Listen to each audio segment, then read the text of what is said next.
Bam, damn, a damn Alabama fan and proud of it. Gump Nation forever, brother.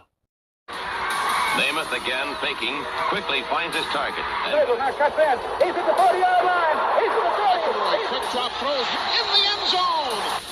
Each number represents an expectation, a challenge that only a championship tradition can issue. Pressure. Anders hits him. The ball is loose. Alabama, here comes the heat. Cornelius Bennett.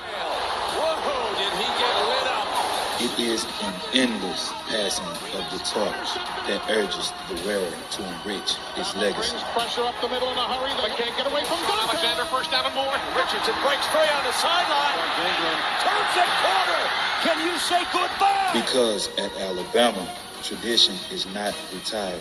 It is built. Tide wins. The Crimson Tide.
Hey, roll tide, everybody. Good evening. Good evening. It is New Year's Eve.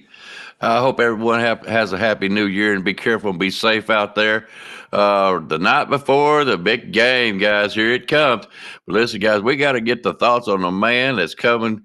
We've all been waiting for all week just to hear his thoughts on all this kind of stuff. So without further ado, let's get the gentleman in here. Come on in, Mr. Van. Alabama is back as the champion. Catch. Devontae Smith. Risky throw picked up by Patrick Surtain.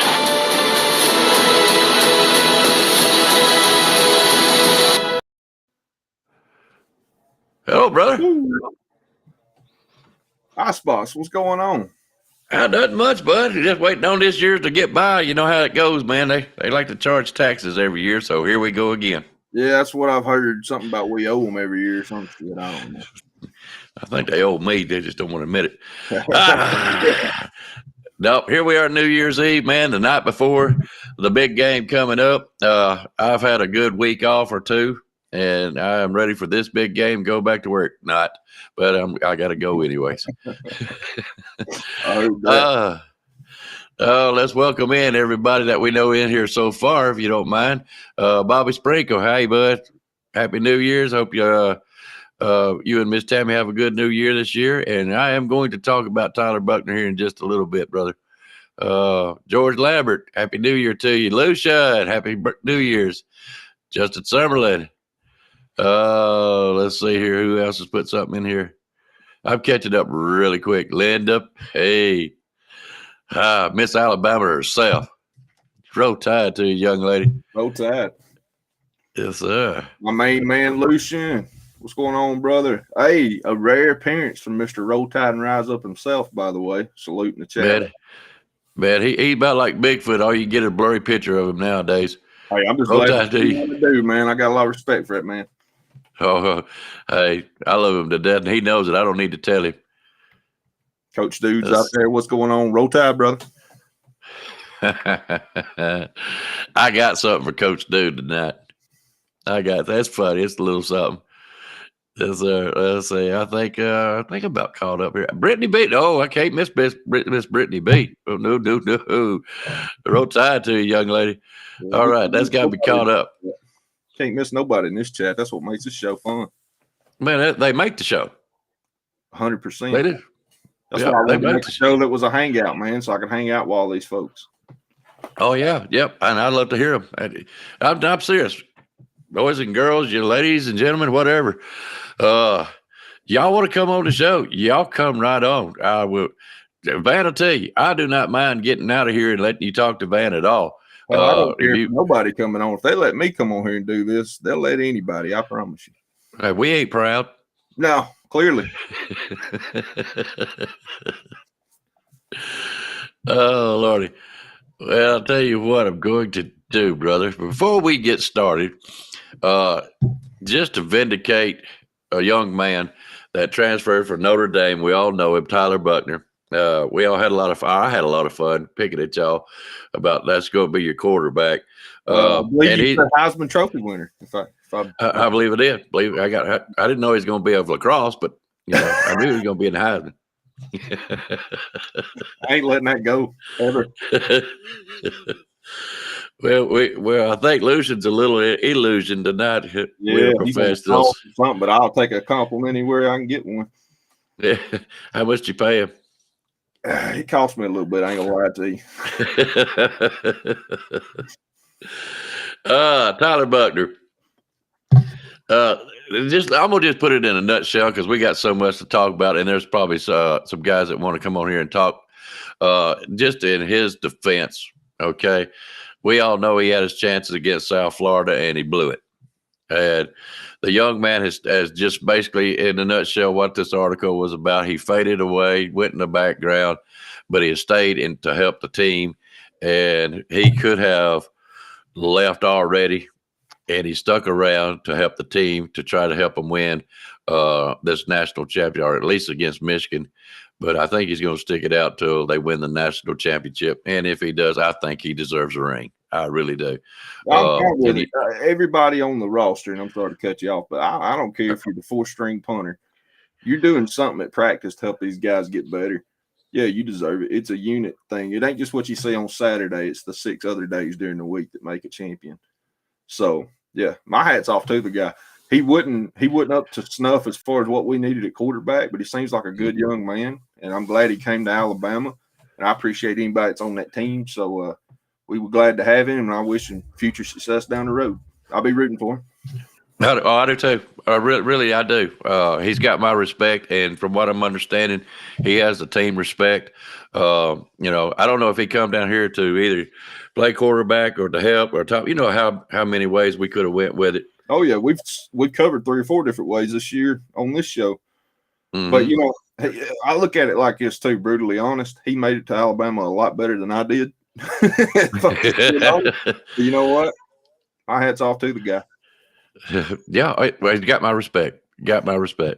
But anyways, that being said, I'm really proud for the young man. I'm glad to see an article about him. Thanks for helping the team. You're an Alabama guy. I know you may be going back to Notre Dame, but I think Alabama's kind of made some sense to you and probably got a little place in your heart that you didn't have. So we appreciate everything you've done for this team. Hard not to love T-Town, man. That's right. I know it's got to be hard. And now you got the respect of the team down there. Yeah, that's really going to go with you down through life. Connor Stay still got a. So yeah, it does make sense. I mean, yeah. Well, all right, guys. I think no, I haven't. I'm slacking here tonight. Jeez, I was in a hurry to get home, make sure I got this show going tonight. I'm just going to put it up. Yeah, you're right, Justin. Hey, man, I got people up here I've never met before in my life. I look at them and see a big A on there. All I got to do is look at them. They look at me and I go, roll tide, brother. It's just like family. I just right off the bat, we're automatically friends, Yep. So that's just the way I look at it. Well, all right. I got my little Tyler Buckner rant out of the way. Just say, you want to talk about Auburn, didn't you? What's there to talk about? The day the music died bowl. And they lost Missouri and a backup quarterback. Good job, Auburn. Hey, I do. Keep it up. Yeah, that's what I say. I do want to ask a question. Sure. What do you think about these teams that all their players are opted? I've said it, and I'll say it again. They should not have transfer portal or any kind of changes made until after the bowl season is done. And I'm talking whether Alabama's in it or not. It could have been Michigan, Texas, and Florida State, and all them. They can't do anything, and that's for any team. That's for any team. I agree. But I'm not sure it would matter because I think these guys would sit out. I think they would sit out and wait for the transfer portal. Not all of them, but some of them. I think they would. I don't know. I don't understand the mentality no more. If I'd had the opportunity to go, I've said it a million times. Nick Saban could have got me for a box of fudge rounds and a Greyhound ticket, and I would have came to Alabama no problem. Wouldn't have cost them a dime. And just that opportunity to play for Alabama, to play for the greatest coach in college football history, the greatest team in college football history. That's all the opportunity I wanted. And to have that and to be able to get coached up by the greatest coaching staff in the country and see the success that they put guys in the NFL at a high level, and you're passing on that just because you're not getting to play right now. We don't want you. Hey, look at Tyler Butler. Like you said a while ago, the four-string kicker. You subject to get a ring this year because of the team all the way around. Man, I would break my left arm just to be on that squad. Yes. Just think of things you could say later on. Yeah, I played on the 2023 National Football Team championship. I was part of something. You was there. You had front row seat. Even if my part was that small, I was part of something, a unit, a team, one of the great teams. And Rise Up says in the chat, he said, coaches, let me scroll back down here because I don't want to misquote the man. He's a little more eloquent with his words than I am. There we go. He says, also, coaches shouldn't be able to be hired until after the bowl season if their team is in the bowls or playoffs. I agree with him. I agree with him wholeheartedly. Oregon State looked lost out there. The coach wasn't there. He's gone to Michigan State or whatever. They looked lost. It was horrible. I have missed more games this year in the bowl season than I have in my entire life. Once you start hearing about teams, quarterbacks transferring, the running backs transferring, the 2 offensive linemen are hitting the portal, blah, blah, blah, blah, blah. Why should I even watch it? You're not getting the best of that team anymore. Exactly. As a matter of fact, I had a talk with somebody today, just a little bit. I got Notre Dame in-laws. Okay, so that's where I was at eating dinner. Yeah, it was hard. I got some Auburn family. I don't claim them, but they claim me, and I understand completely. But anyways, we were sitting there talking, and I told them they come up to me and said, "Good luck in your game tomorrow. What time's it come on? What channel? Yada yada." And I got to thinking, I asked him, I said, what do you think, if you've got somebody that's ranked number 10 playing number 22, and all of a sudden 10 doesn't like the bowl that they're playing in, they just basically quit on the team. I'm going in the transfer portal, or I'm laying out of this game because I don't want to get hurt because none of you turkeys are good enough to protect me or whatever, I don't want to break a dang-gum hangnail and ruin my chances over there in the NFL draft or whatever. Why the hell did you even play football to start with? It's a dangerous sport from the time you play pee-wee all the way up. The injuries odds. You're going to get hurt. I don't know a guy that played football that didn't have a lingering injury afterwards. Not one person. Go ahead. I made a joke of it last night. I said something about, hey, it's a good recruiting tool. Hey, guys, come over here and play for Florida State. You never know. Our players liable to quit on you, so you can step right into number 1 spot real easy. That's a sorry way to look at it, It is, and I'll be honest, that's why I'd be a terrible coach, because if you were a quarterback from Oregon State and they're in a bowl game and you want to transfer to my team before that bowl game, I don't want you. And it may cost me a lot of talent, But I'd rather lose with guys that want to be there than guys that are just coming because of an opportunity and not be a part of the team. They don't care about Hey, hey, I practiced. I played with you all year, Van. Yeah, we're fixing to play a tough team, and we're subject to lose. But guess what? Your ass is not out there hanging out to dry. I will be here right beside you. We'll lose together. That to me is a team. Win, lose, or draw. You know what I'm saying? This crap, I'm doing it for my Neil money and all this and that kind of stuff. And you might make it to the NFL. You probably won't. Look at Florida State. I mean, they were embarrassed by Georgia, and not only them, but the players that opted out. You should be ashamed. You should be ashamed. Embarrassed ain't the damn word. That lawsuit they've got against the ACC or to go against Georgia for the assault they put on them. Georgia beat the shit out of them, and I was so happy. I was hoping they put 100 on them. Lucian, that's in the chat, me and him talk constantly football all the time, and I told him yesterday. I said I hope they put 50 on them, and they did even better than that. And I was so glad to see it. Bunch of whiny crybabies. What are you going to do in life when things don't go the way they want to? How many times in your life, Icebox, have things not worked out the way you thought they should? Oh, every day. You just lay down and cry about it? Or did you get yourself by your bootstrap, tighten up, get a little hard-nosed about it, get a little gumption to you, and keep fighting even harder because now you're pissed off and you got a chip on your shoulder? That's what life is, man. I've got a problem to solve. I can't stand this mentality. It drives me crazy. Like, I hate Florida State now. I can't stand them. They're not. I don't hate them like Notre Dame and my number one Auburn, but they've slid in my top 10 now because of this shit. And I'll never like them again. Well, I don't hate the school itself. I don't hate the players that stayed themselves. Not even the coach. I really don't. I hate what everybody else has been doing, trying to get political about it and bring in politics. And I hate that. Oh, and that's typical for this damn country. Politicians always focus on everything but what needs to be handled. I don't care what side of the aisle you're on. They all let us down. They sell us a line of bull every few years, and we all fall for the shit. You need to stick to politics with improving this country for every man here. You know what I'm saying? Yeah, and I should say every man and woman. Everybody, yes, yeah, 100%.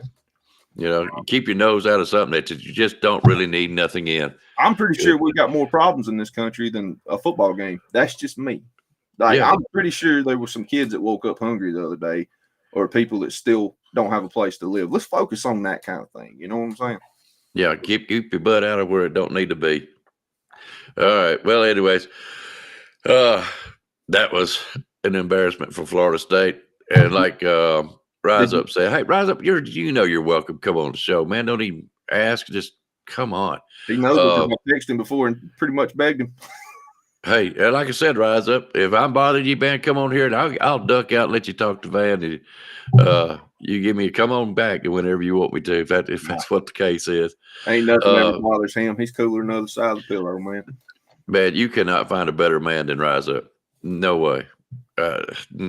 No, I'd do anything in the world for him. But anyways, yeah, he was right. It was more of an embarrassment to the team. And if you was trying to prove a point by trying to just stay out of the game, I think it's just because you knew your butt was fit to get whooped and you didn't want to be part of that and take a chance of getting hurt. Well, guess what? You really, really brought shame to that program. And the rumor that's going around is that they're trying to get an SEC, and the SEC pretty much said no. And I see why. We've already got Auburn and Vanderbilt and Mississippi State and Kentucky to kick around. We don't need another one of them. No. Go on. You might as well go on to the Big Ten. Yeah, that's a great fit there. It'd probably be a middle of the pack team there. Yeah, might as well. But oh well. Enough about them. Jeez. All right. Here we go. Oh, but congratulations to Georgia for doing what I was wanted them to do. Thank you. Hey, yeah, and all the Georgia fans know we all pick and trash talk. I don't do much of it, but I do what I can. Hey, it's just for fun. We're all sports, or at least I am. I'm a sportsman. You win, you win. You lose, you lose. Okay, let's move on to the next one. Yep. Dang up. I do have a TV in my upper. Stephen Hicks, Kirby told Florida State coach, here's your big cup, orange cup of the shut the fuck up. Yeah, Kirby ain't playing around, man. You ever seen that movie Taken when Liam Neeson, he got that bad guy tied up, and he's like, you can't do that. You know, that goes against the internet, and he just shoots him. And I'm like, that was Kirby last night. He ain't got time for talk. He's proven he should have been in the playoffs night. Why are we talking about Florida State? Georgia should have been in. That's what he's proven. Yeah, they got a point, though. They got a real good point. I've said it ever since we beat them 27-24 that night. They deserve to go. Yeah, I do too. Well, I've said it even beforehand.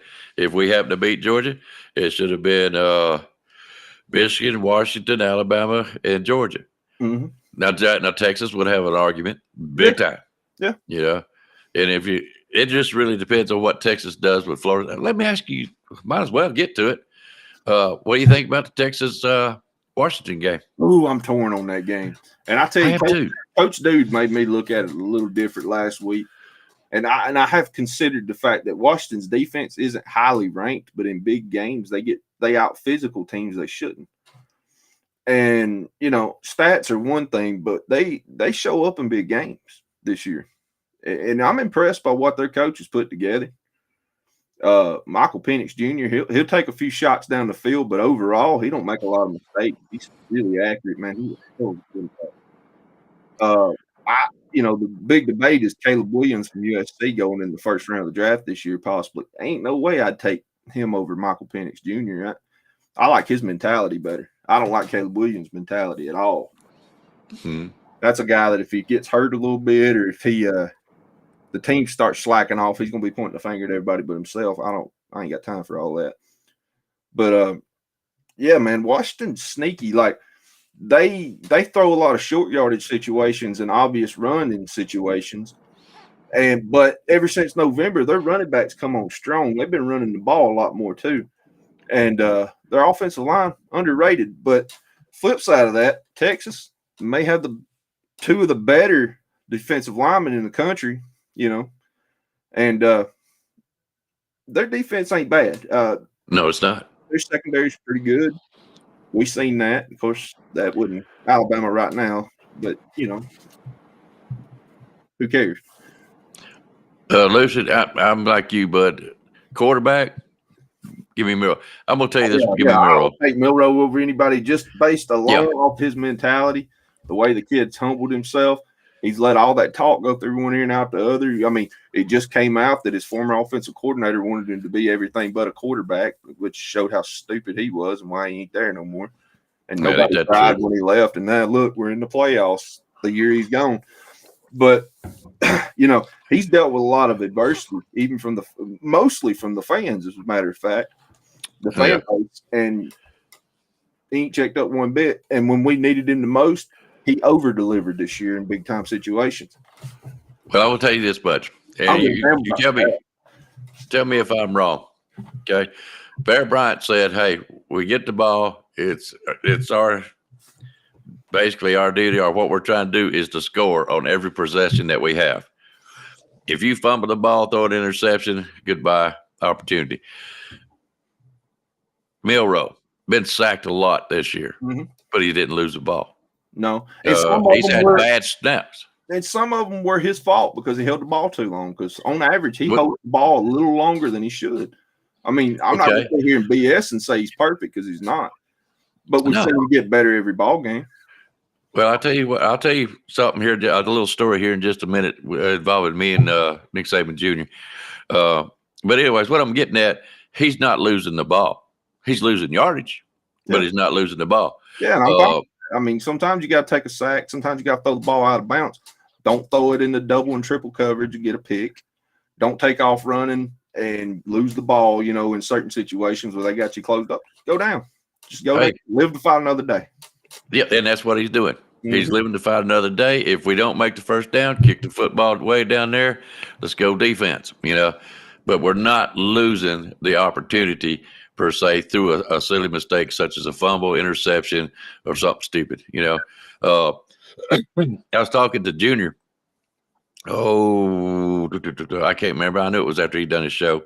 Hang on a second.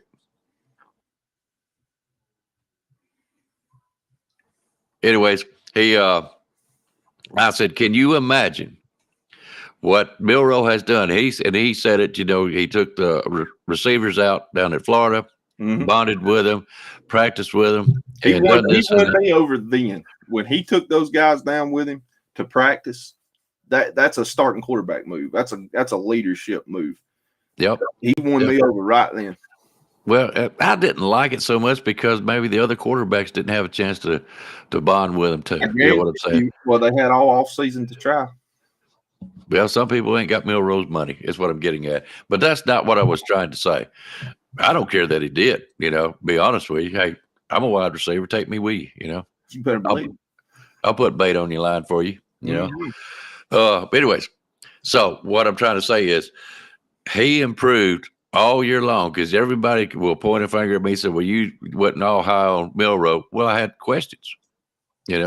He proved me ever wrong. I even come on junior shows and said, he checked this box, that box. He's my quarterback, But anyways, what I'm trying to say is we watched this young man from game one all the way to now improve and grow and bond and team, with this team all year long. Can you imagine what he's going to do over the summer? Knowing what Reese is looking for, knowing what kind of schemes they got for him, to work with the new players coming in, to go back and watch the film that he missed. I mean, we've seen it on TV where he hits a guy, say, 10, 15 yards downfield, but he's got Burton, wide open for a touchdown out there and waving his arms, hey, but he didn't see him. You know what I'm saying? And that kind of stuff's going to happen. I mean, you're going to make mistakes with growth. I mean, that's part of growth. And the same with offensive coordinator. His play calling was suspect for the first 4 ball games. And what he did and, improving his relationship with Milroe, growing together. Because, I mean, he's a young man. He's younger than me as offensive coordinator. They grew together. The play calling got better. Milroe got better. Man, I'm loving this. I love every bit of it. Oh, who was on? It was Junior, Nick Saban Jr. Come on last night and said, we was talking about the greatest coach and versus, Jim Harbaugh, yada, yada. Saban said it right. He said, this coach not only coaches players, but he coaches his coaches. And that made a lot of that gum sense to me because every year he's getting a different coach somewhere. Hey, Nick Jr. dropped some wisdom on you. He's done it with me several times. Like that. On a dime. And you be sitting there going, I never thought of that, but he's right. I like that. And that's what I was trying to get at about Milroe. I cannot wait to see that young man next year. We're all hyped up about him now. You wait till next year. You just wait. With all these other new recruits coming in here, I feel like, we was talking about the 3-star recruits that we got now, but we got transfer portal guys coming in. And we got that new 6'6" guy from Texas A&M. I can't remember his name. Hell, we've got half of Texas A&M's great players. So, yeah, that's what I'm saying. We're getting better. Imagine we're getting better every day. What do you think the offensive line's going to look like next year? With Proctor having a year under his belt, and you're going to have young man Jalen Roberts. Credit to. Yeah, he's improved. He faced so much and wasn't given a lot of help in the first few ball games. And man, by the end of the season, he stood on his own. And then Big Roberts, golly, bum. Yeah, that's a monster. They got a dozer blade on the front of that man. I'm convinced of it. I'm just trying to get around him to sack a quarterback. I think I'm glad I didn't make it out of high school, honestly, because I couldn't have beat a guy like that. Ain't no way. Hey, Coach, move me to edge rusher, all right? All right. So, anyways, that's what we were getting at about Milroe. He is just going to be so exciting to watch. I know we got Julius saying, and I know all the daggum media. Oh man, they're just falling over their tongues trying to get something on Julius saying. Hey, I'm hyped up for him to come too because I see his ability. I love his high school film. I love his tape. But when are we going to get to see him? Starting next year because number 4. Yeah, that's right. He's going to be here. Right here. Yeah, and that's why I'm saying I'm excited just because Milroe's coming back. Yeah, I'll get excited about a couple years down the road for Julian. You know, that's going to be an interesting scenario in itself to see what happens. I freaking love Milroe, man. I've talked about how much I love his attitude. He's an old school player. Yes, he is. That old school mentality. He took his lumps. He fought through everything. Wasn't ready to go in last year when he had to for Bryce, but he came in and made it happen. Wasn't pretty at times, but he made it happen. If he don't run for 70-something yards touchdown against Arkansas, who knows last year? You know, it was things like that where he came out with the victories and did enough to do it. And just his ability to always hop up his teammates. You can tell he's a team player. There's nothing about Milroe not to like. Hell yeah, I can't wait for another year under his belt. Oh, Nick Saban Jr. too. Dylan Lonergan. That's another cat. Just because Julian Saban's coming in, Lonergan's a dog. Yeah. Me and Junior talked a lot about him on a phone call one night, probably a 2-hour phone call. And we talked about, you know, him being a dual sport athlete and how we liked that kind of player. And we were kind of swapping stories, what we look for and stuff. And yeah, man, ain't no guarantees because like I was talking to you before the show started, I was keeping up with Arch Manning just because he was a Manning. Mm-hmm. I seen Eli Holston outduel him in a game this year. Mm-hmm. And, you know, or last year in a high school matchup. We got some dogs on that team. But number 4 will be your starter. Oh, yeah.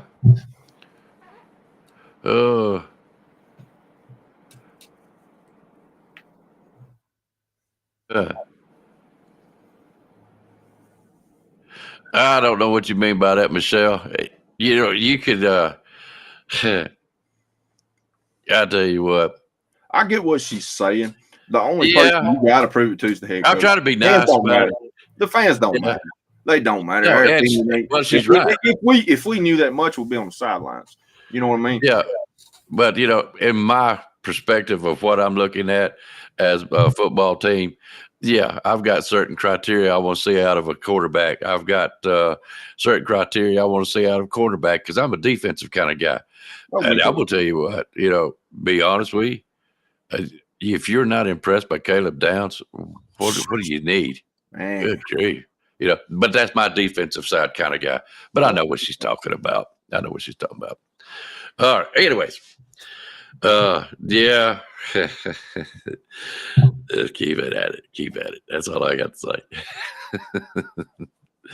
So, all right. Anyways, that was fun. What do you think? Texas or Washington? You never did answer. No, I didn't. Because I ain't honestly sure. I think Texas may have the best overall team, but I think Washington may have the better difference makers, if that makes sense. I'm not sure that Texas has played that good of a quarterback all year. You know, Milroe now would be different for them than Milroe when they played him early in the year, you know. I agree. But as to right now, he's the best thing they've played against, in my opinion. They got a good running back. They got a good offensive line. Their defense steps up when they need to. We've talked about Texas. They're physical on both sides of the line. They got pretty good secondary. They got some good depth at running back, even with an injury. They had a freshman come in and play his butt off. Where I look at Texas, their quarterback's fragile, and everybody's going to be like, but he beat y'all. Yeah, he did. He also gets hurt a lot. He gets hurt a lot. He's very as Coach D calls him, noodle arm. He gets hurt a lot. And now Malik's gone. He transferred. So it's going to be on true freshman Arch if something happens. I don't think he's ready, not in big boy playoff football. So I'm trying to look past the depth. I'm trying to look into the depth and see what's there. And, you know, there's something about this Washington team just feels different to me. A good quarterback can beat anybody. You know, when he's on his game. And I'm not putting Except Jalen Daniels couldn't beat Alabama. Well, that's neither here or there. Yeah, but Alabama's a monster. We're not a one-team player. Yeah. You know, I'm not taking anything from yours. He's a good football player, but and I feel like Washington. I'm gonna have to take Washington. I've talked myself into it here. No, I may be completely wrong. Texas may house them by 40. I really don't care. You know, I'm worried about this team right here. But Of course. you know, but it'd be kind of fun to play Texas again. So I think really the outcome I want. But Washington going toe-to-toe with Oregon twice this year and beating them twice, that impressed me because Oregon's a physical football team with Dan Lanning coming from Georgia, kind of trying to build them the same way with physical toughness and, you know, a 6-year quarterback or 7th or 48 years old, however old Bo Nix is. Yeah. And, you know, that's a lot of experience right there. And, man, they beat them twice. And I watched the game both times. And the first game, you were like, well, next time Oregon won't make the same mistakes play calling in the second half. You know, they'll get them next time. I thought, well, Oregon will get them again. But, hey, Washington proved me wrong again. So, Well, yeah, I think I'm going to take Washington because Texas, their passing game got better throughout the season somewhat, but their quality opponents were lesser to me. Yeah. So, yeah, I'm going to take Washington. You're going to take Washington. I'll tell you what we're going to do, okay? Just for the heck of it, for the fun of it, at the end of the show, I want everybody that's still in the chat to give me their prediction score-wise for both games. I know LSU is playing also. I think that would be interesting. Oh, man, I'm down for it.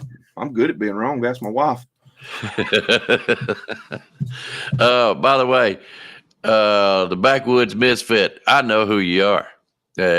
Thanks for showing up, man. This is one of them guys that I told you. Yeah, I've jumped in their lives about 2 different times since you told me about them. Yep. They're good people over there. Yeah. Good people. Anyways, hey, welcome over here, Backwoods. I'm not going to say his name because he might not want me to. But to defend Michelle's point, she's like, y'all don't know half the BS Milroe went through this year. If you have multiple social media accounts, I don't. I got a Facebook. But I have other Alabama fans send me stuff from like Twitter and Instagram and other things. Like, look at this, look at this. And some of the stuff, man, that's been said to him, you'd have to be pretty tough mentally. Yeah. I think Michelle's thinking that I'm a naysayer fan. You're completely wrong, Michelle. You're completely wrong. If that's what you're saying. All right. I don't want to accuse you of nothing. But, you put in there naysayer fans like you. I'm thinking you're talking about me. I'm sorry you feel that way if that's the way you feel. But I'm not a naysayer. If you want to, you go back and you can ask Junior. You can ask this man right here. But I have nothing but been supportive of Milroe ever since he, game 3. And I've watched that man improve. And I even said it, and you ask anybody, when Milroe was missing on short passes, what did he do? He improved on them. What did I say after that? I said he'd gotten better, better and better. And I watched that man progress. I was still on Tuesday night with a Horseman when that was going on. And, I remember you saying backstage before the show, you was like, hey, Milroe's proved himself. I mean, yeah, you were dapping him up. Yep, I sure was. So don't think – I just don't want to be accused that I was a naysayer of Milroe is all I'm getting at. I seen faults, and everybody else did too. But that man is so daggum talented that he improved on everything that I said that he needed to improve. His decision-making. Don't down me for it. That was on him, and he got better and better and better. I told everybody else he checked every box. He's my quarterback, and I'm even hyped up for him next year. So, I just don't want to be called that I was a naysayer is all I'm getting at. So, sure. Anyway. And I know I'm just having to defend myself there a little bit. I know my buddy Lucian in the chat probably went a little nuts when we were talking about quarterback coming in saying he's big on him. And he's been breaking it down for me, and he sold me on him a lot and really got me to look into his film. And man, I got nothing but good things to say about what he showed so far. So it's going to be interesting to see who comes in and works for that number 2 spot next year. I say that because there's a lot of talent in that quarterback room.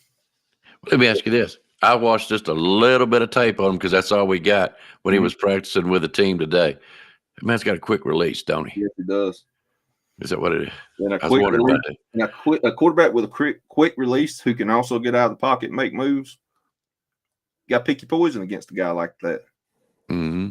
Yep. By the way, there's my young lady, Joanne Glass. Glad you make it. Joanne, has your husband been watching too? Kind of wondered about that. Doesn't matter. We're glad you're here, to be honest with you.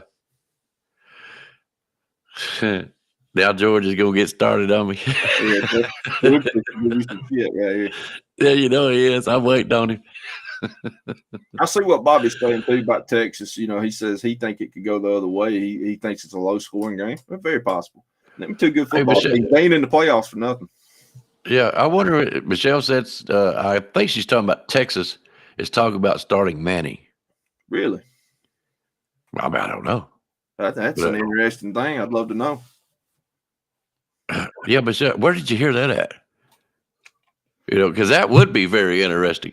You know, to have Manny, who hadn't played a game hardly any at all. Do you think he? I guess Washington. I watched him a little against Texas Tech. I mean, he didn't look bad, but he definitely didn't look ready. But you don't know. I mean, yeah.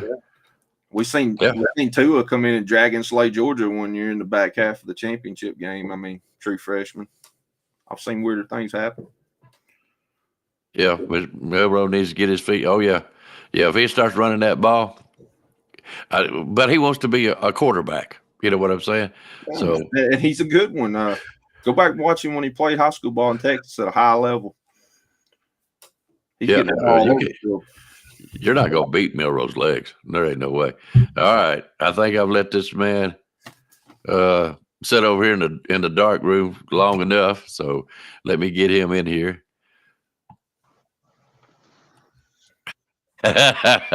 Oh, hang on. This is just for this man right here. Hang on. This is my New Year thing.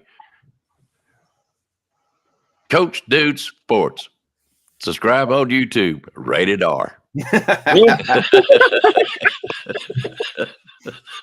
greatest customer I've ever known. You have not lived until you went live with Coach Dude during a Bama game. You talking about fun? It's nice. It's nice to have people that think like myself sometimes to talk to, so you don't feel so bad about all the cussing. Because I sent 3 men to hell during that Auburn game, and I was live with him, and he didn't make me feel so bad, you know. Coach Dude is my professional cusser, bro. He tones it down for our show, and I agree he does. I appreciate that, but I go over and listen to him just to get tickled because he can get wound up. Yeah, because that's something I'm actually trying to work on. I'm trying to get a little better about not cussing so much, you know. And then, sometimes I can't help myself. Like when we got talking about Taylor Lewan and bussing with the boys and what they had to say about the Michigan-Alabama game, I had to let a few fly. I was pissed off.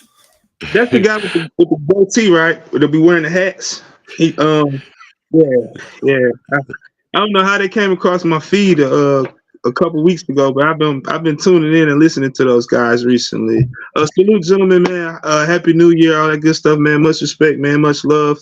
Salute to everybody in the chat, all that good stuff, man. Those guys, it's a lot of guys that starting to kind of as they say, piss me off when it comes to this talking. I don't know if they were following all the same football or is what I don't know. I know people have fandom, you know what I'm saying, because their pages are built on certain type of content or teams and stuff. I know that, but take the blinders off sometime. God damn, shit, shoot. Take the blinders off. Shoot, piss. That's a new word for piss. I'm trying to use the word piss instead of the S words and the F words so much. So if y'all hear me say piss, it's a curse word. I heard you tell the story about your uncle saying, I think you said it was your uncle that used to say that all the time. Yeah, and so I'm trying to use his philosophy. So if y'all hear the word piss, then y'all just know it was a curse word. But geez, man. And I understand what having faith in your team, and I understand that. But if you're speaking on, the X's and O's and the mismatches and this and that, at least, like I say, take them dang on blinders off, man, and just understand who have they played this year to where they were physical like that, and that's something that I'm not seeing. And Ohio State and the Missouri game proved a lot to me, in my opinion. And I know people were like, well, they were missing this and they were missing that. They weren't missing too much in the trenches. Nope. All right. You got Our man Lucian, Coach Dude, Van Edwards. I get to take a break, guys. I'll be right back. Hey, I trust those Van's hands here, brother. So I'm gonna get out the way. I'll be right. I'll have the earphones on, so I will be able to hear. Y'all know how it goes. Don't be cussing behind me on my back, Coach Dude. I'm trying. I got that here. Nah, that TVMA is in the corner. We ain't worried about it. Yeah, so you're fine. I'll be back in just a few minutes, guys. Y'all go right ahead. What's going on? How you doing, man? What's happening, fellas? How y'all doing? Oh man, just waiting on the big game.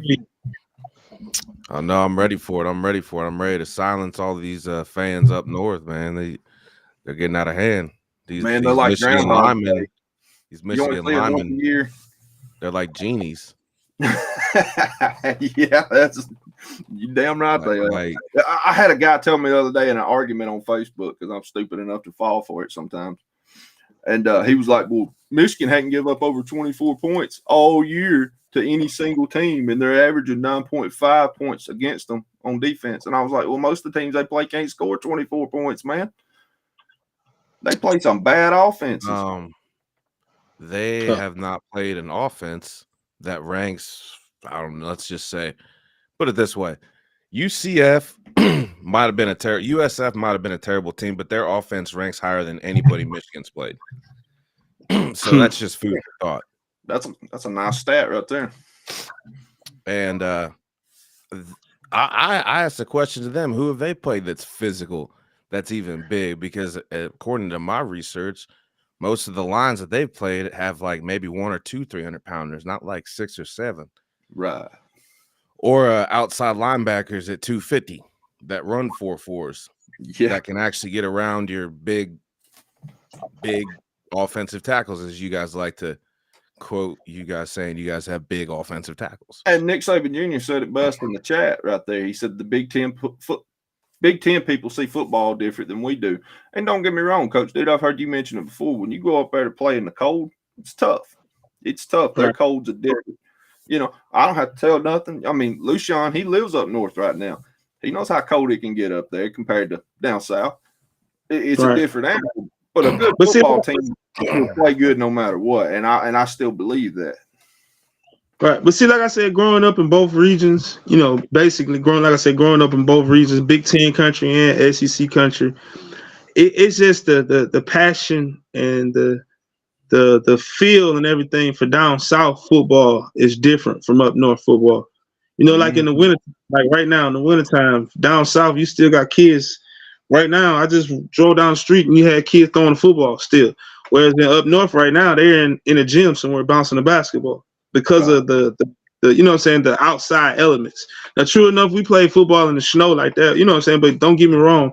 But it's just a difference. And like I said, that when you got kids that's starting to play tackle football at the age of 4 years old down south, it's something different than anywhere else in America. And that's just from my own eyes and my own experience being traveled across America in different places. It's different.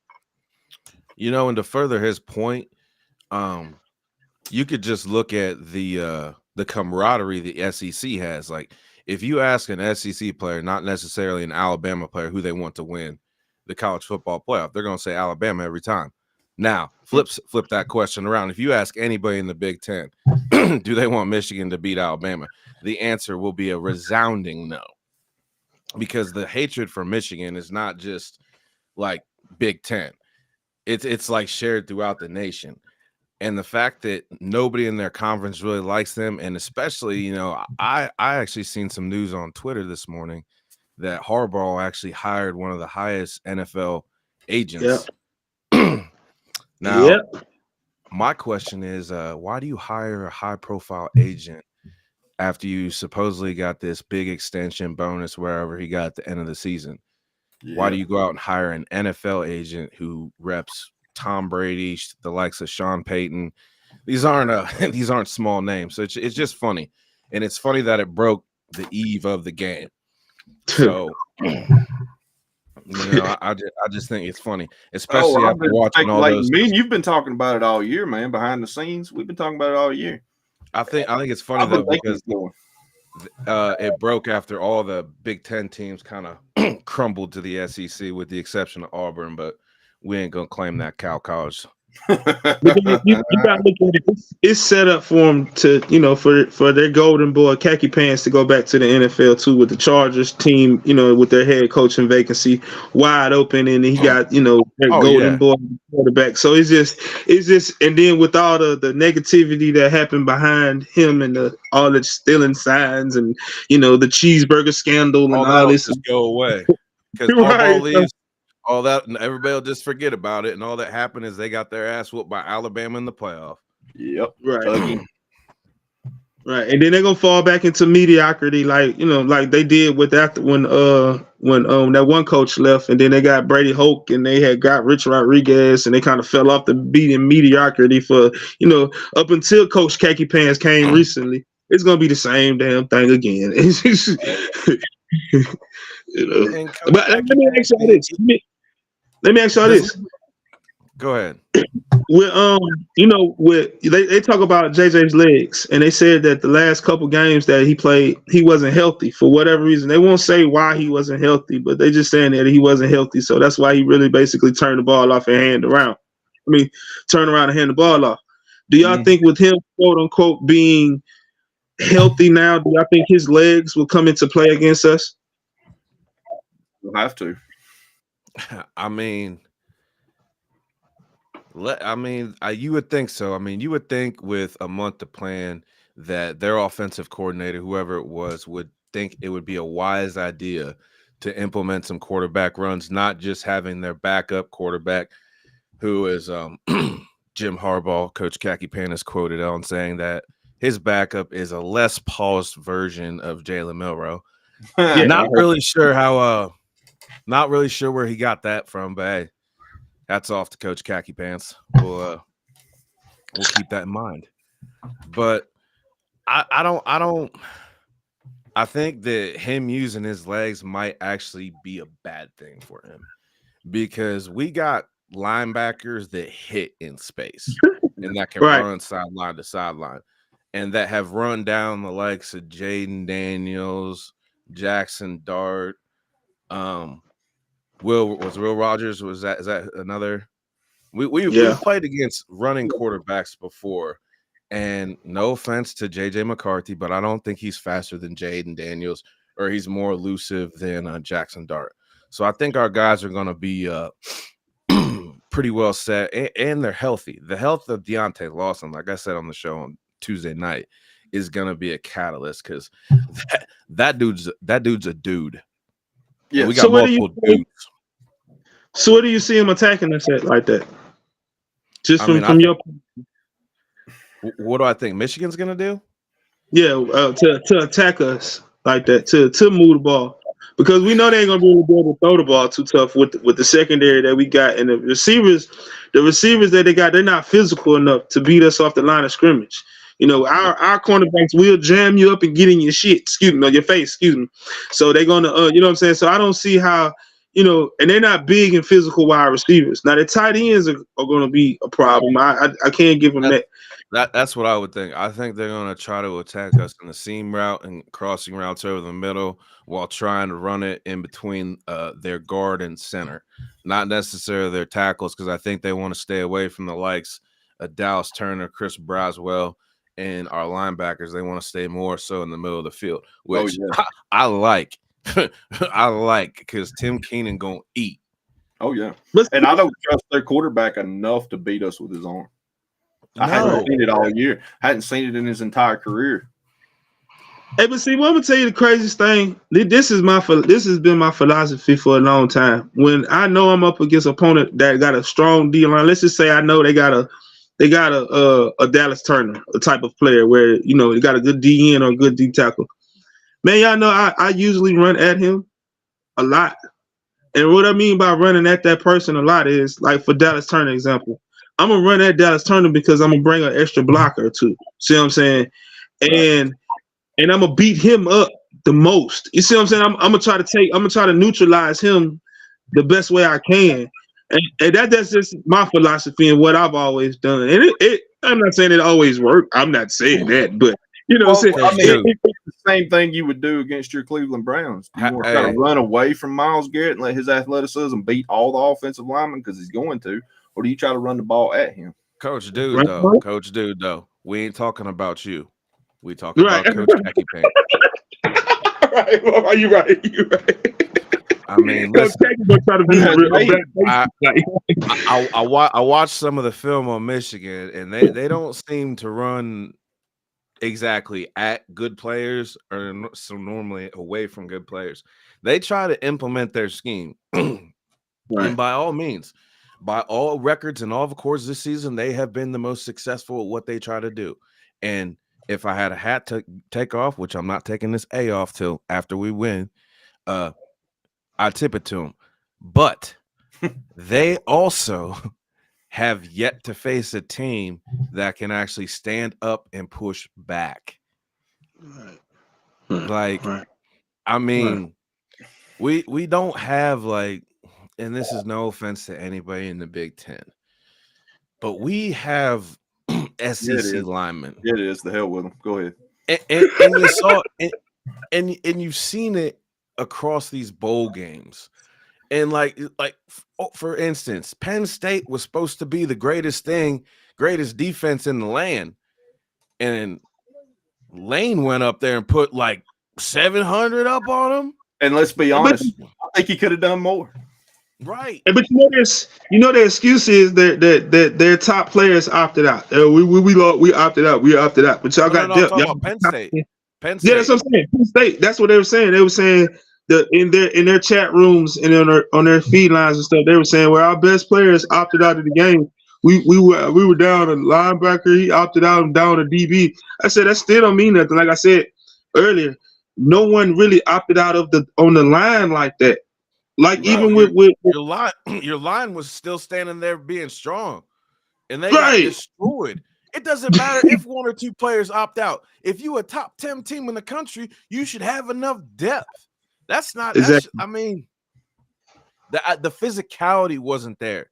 You saw when their running backs got hit, it took like 4 dudes to bring Judkins down, and Judkins is a dude. Don't get me wrong. But the same thing happened. I mean, we can't even touch that Georgia game last night because that was just a baptism and an ass whooping. Like, and God, I loved it. Like, that was just.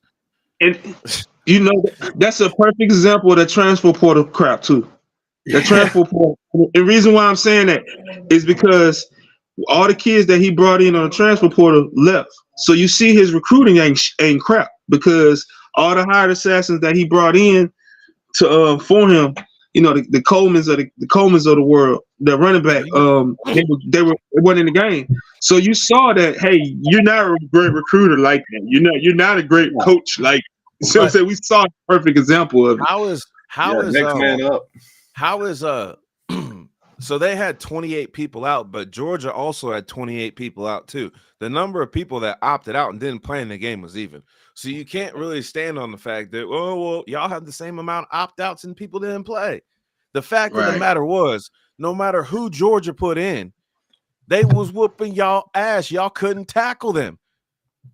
Like you had third team, the backup to the backup. You had a Muscamp. You had a Muscamp come in there and scamper down the field on y'all. Yeah, a Muscamp. And his daddy, by the way, was more fired up for an 8-yard run than Florida State was to be there. All right, because that's probably the longer than any play Florida State had all night. Easily. I want to mention something. William Bryant in the chat posed a question. He said, "What if Washington barely beats Texas? We beat Washington by double digits. Would the college world look differently about Texas beating us only by 10?" Me personally, yes.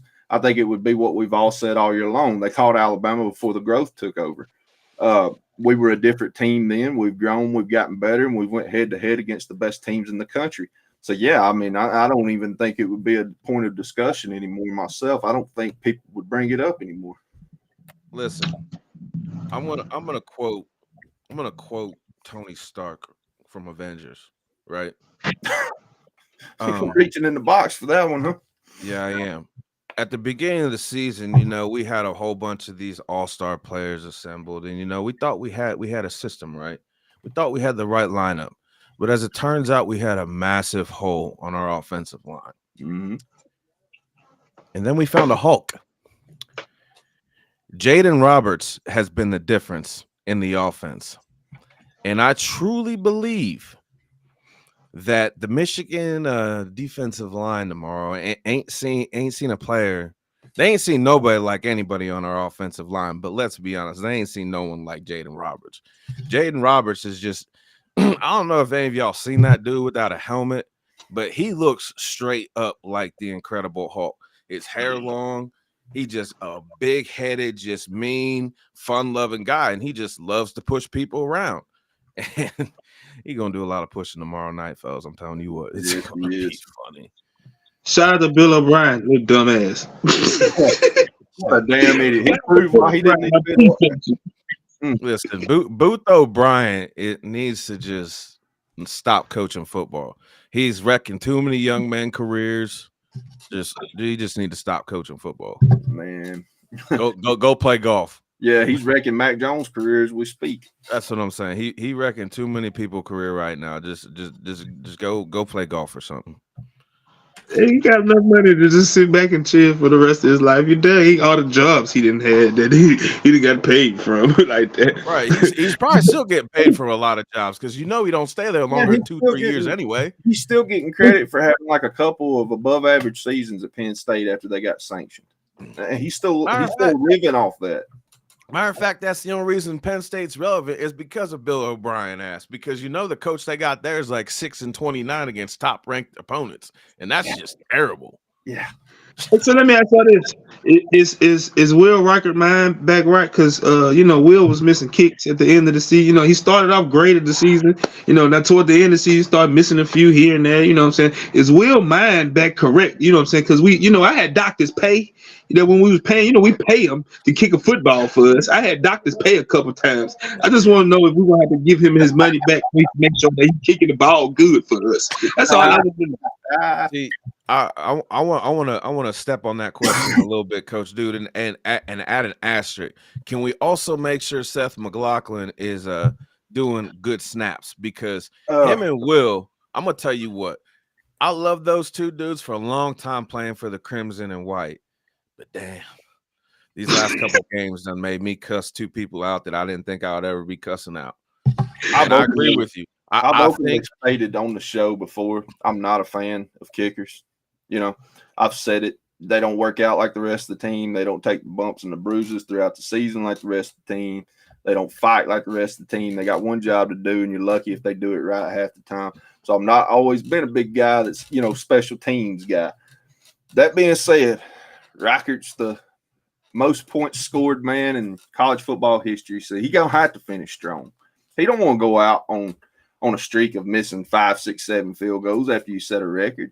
Ain't nobody got no time for this shit because ain't nobody gonna remember who's got the most points in college football. That's a kicker. Not unless you win a natty.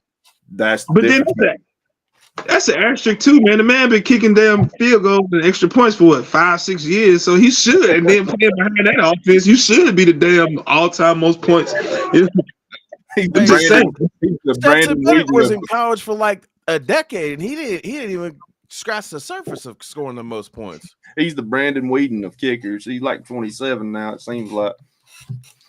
Nah, I feel like Will just came back for his senior year. He could have gone last year, but you gotta think like Stetson, quarterbacks like Michael Penix, Bo Nix. These kids, they ain't kids no more. They 23-year-old men. Yeah, like Bo Nix got a wife and a mortgage now. Right. Stetson right, Bennett's son just graduated high school. Like, come on now. Hey, y'all were talking about the Washington and Texas game. My personal opinions, I keep telling them I think Washington's gonna pull it off for some reason. And you were speaking about that running game. That's the reason why I think they're gonna pull it off because everybody's keep keying in on Michael Penix and the wide receiver. Man, that running back is nice. And he has turned it on, like you were saying earlier, these last 5, 6 games in the cold. You know, and when how he told the rock against Oregon both games, that impressed me. It really did impress me.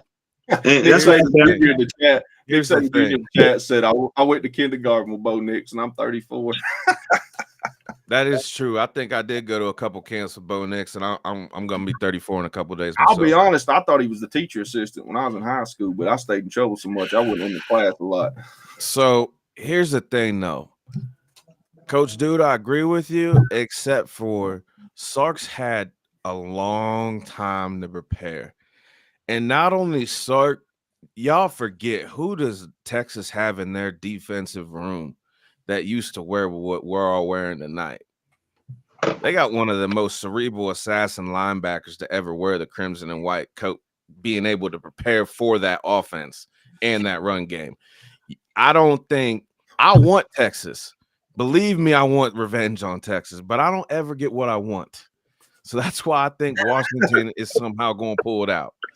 I want Texas. Believe me, Bama Nation, I want Texas, but they do. I just don't get what I want. They got some killers on that coaching staff especially on the defense side of the ball, man. Bo Davis, they got Bo Davis too. Bo Davis, legendary line coach, man. That's what I'm saying, bro. Like Texas got all these like former Nick Saban guys, and Washington ain't going up against an actual like team with a whole bunch of bad dudes on it. Like Texas's line has got some mammoths, not like some big dude. They got some mammoths, and they can move.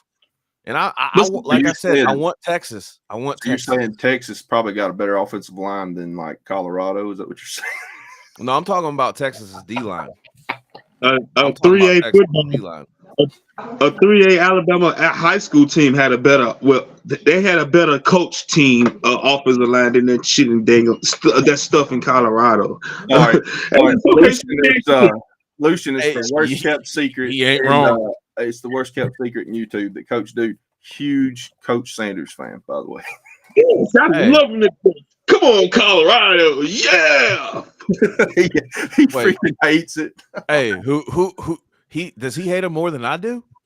Yes, he's done full shows about him. I jumped on last week just to I wish I would have known that. I'd have jumped on with you. Just kept ringing the bell. Like, and y'all ever thought about how he's just messing up these kids, putting their Twitters on the back of their jerseys and stuff? Like, that's just dumb. I gotta say this now. I'm you know, this is sad to say this, but you know, I got to give credit where credit is due. He got rid of Coach Kelly. So his defense might be a little better next year because he got rid of Coach Kelly. You mean secondary? Wait a minute. Now, Coach Kelly, Heather Mask get burned by 5 touchdowns. Man, I don't. Wait a minute. Coach Kelly's got to be good though, right? Because I heard he's going to Auburn.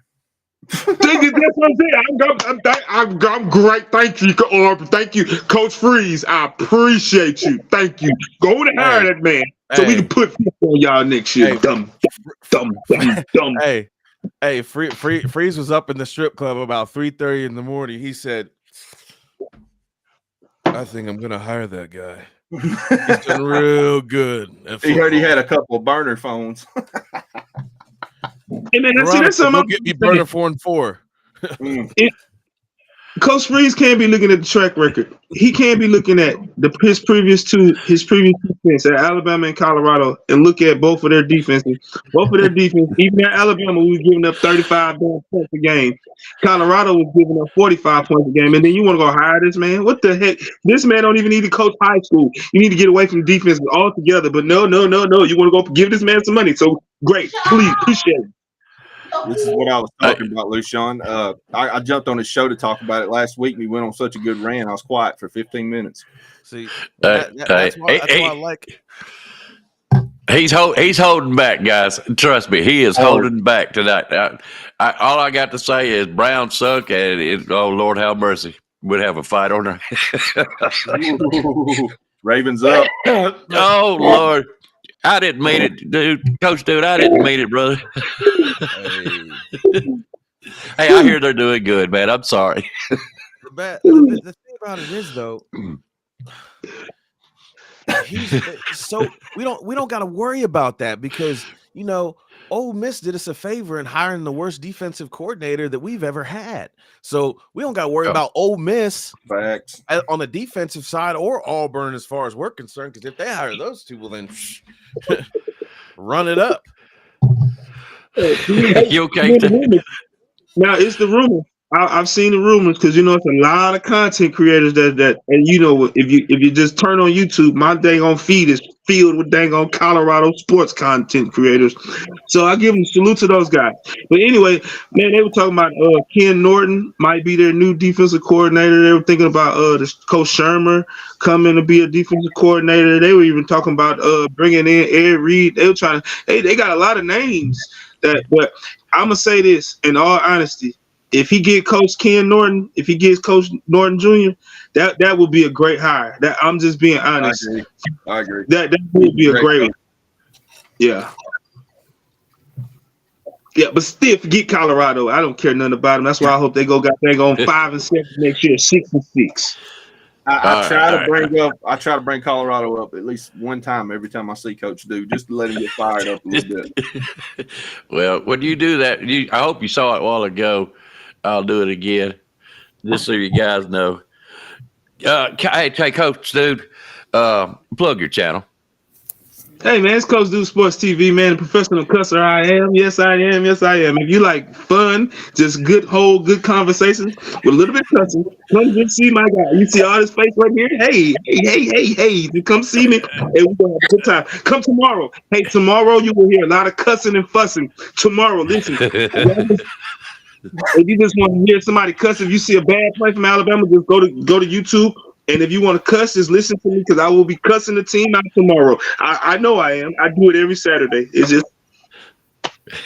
Wait a minute. Did he say just a little bit of cusses? Is that what he said? Nah, that'd be like William and Spencer saying they just do a little bit of cussing. I hang with nothing but cussing. He's a mess, man. I've been over several times. It is. He knows I'm sitting back there just dying laughing. He knows I am. All right, guys. You gotta watch Coach Dude, though. You gotta watch him because me and him get together. We'll be talking about football one second, next second we're talking politics. It gets crazy between me and him. We got a lot to say about nothing. Hey, if your ears are virgin, this show is not for you. Hey, two-time. Glad to see you, brother. Hey, congratulations, two-time, on Georgia's beatdown of Florida State, brother. We got to give it to you. Got to give it to you. Yep, we're proud of you. Yep, sure are. But anyways, let's get on back to where we were at. Shout out to Alabama Tide, who's up in here now. Hey guys, good morning. How y'all doing tonight? Oh man, doing good. Good to see you, brother. You too, son. I tried to call you, but your phone number's changed, Van, so I ain't been able to get up with you lately. For whatever reason, we ain't got to discuss that now. I'm just letting you know I've tried to get up with you. I'll send you a text after the show. All right. He's got you blocked, AT. Yeah, I don't blame you. A lot of people need to block my bit. I'd have answered it and told him I don't care to tell somebody if I don't like them. That's the best way to be. But I was sitting there listening to y'all talk earlier, Mr. Lucian. You sounded just like me. You sound like you was reading out of my playbook. Things you were saying, I was saying the exact same way as you were about things. I started going, man, that man's inside my head. It sounded just like me. Like, damn, I didn't know somebody else was that crazy. Dang it, Lucian! I thought you were smart there for a little while. I reach people in different ways. Reach them on different wavelengths. You know what I'm saying? That's my specialty. What I say might reach people differently, but it's reaching them. You know what I'm saying? What they call that? Bad stuff is just as good stuff as long as it's publicity. Is that right? It's true. I don't even from this. What are you talking about? I'm a former football player. I don't know those big words you just said. I use one of them $5 word, man. It ain't one of them tens. Come on. You owe me $5 after the show, by the way. But that was meant to be a compliment, Lucian. That was no intent to be. Oh no! I know. I was just messing. I was going through that here. Yes, I was like, I got you. I'm a little bit more sarcastic on here than I normally am on my other shows. Free for all here. This is the last wild sports shows. Right. This is the last what we got before the game, fellas. You know. Yep. Y'all was talking earlier about Michigan. I was going to talk about J.J. McCarthy a little bit, and y'all already discussed it. But like I said the other night when I was talking about him, the thing about him that I really like about him is he's right-handed, runs to his right, and he throws the ball back across his body. If he does that 3 or 4 times against us, guess what? It's going 6 the other way. I mean, he can't do it against us. We got ball hawks in our secondary this year, all 5 different spots, and he can't do that. Yeah, there's nothing I love more than playing a quarterback with bad mechanics, and that's quarterback 101. You never throw a crossbody on the run. That and then when they the other thing I was agreeing when y'all on earlier was talking about they're gonna have to spy Milroe. If they don't spy Milroe, he'll kill him with his legs. But when you spy Milroe, that's going to be somebody down the seam behind the linebacker, somewhere in that linebacker area. A crossing pattern will be open all night long. And then when they don't spy, he can, it's sort of a pick your poison, like Van was saying earlier. It's amazing to me how much that kid has grown, how much he's developed, how much he's become a leader. And I will say this, and I can't remember the man's name, but I meant to say it the other night when we was talking Icebox. Excuse me. The guy at Star Year said as long as Jalen Milroe's a quarterback at Alabama, he wouldn't be an Alabama fan. Well, fella, you got a long damn season. You got 2 more not to be. Go root for Auburn. Yeah, that's what I'm saying. I wish I could remember his name. I'd call him out again. I can't find him. I spent a week looking for him.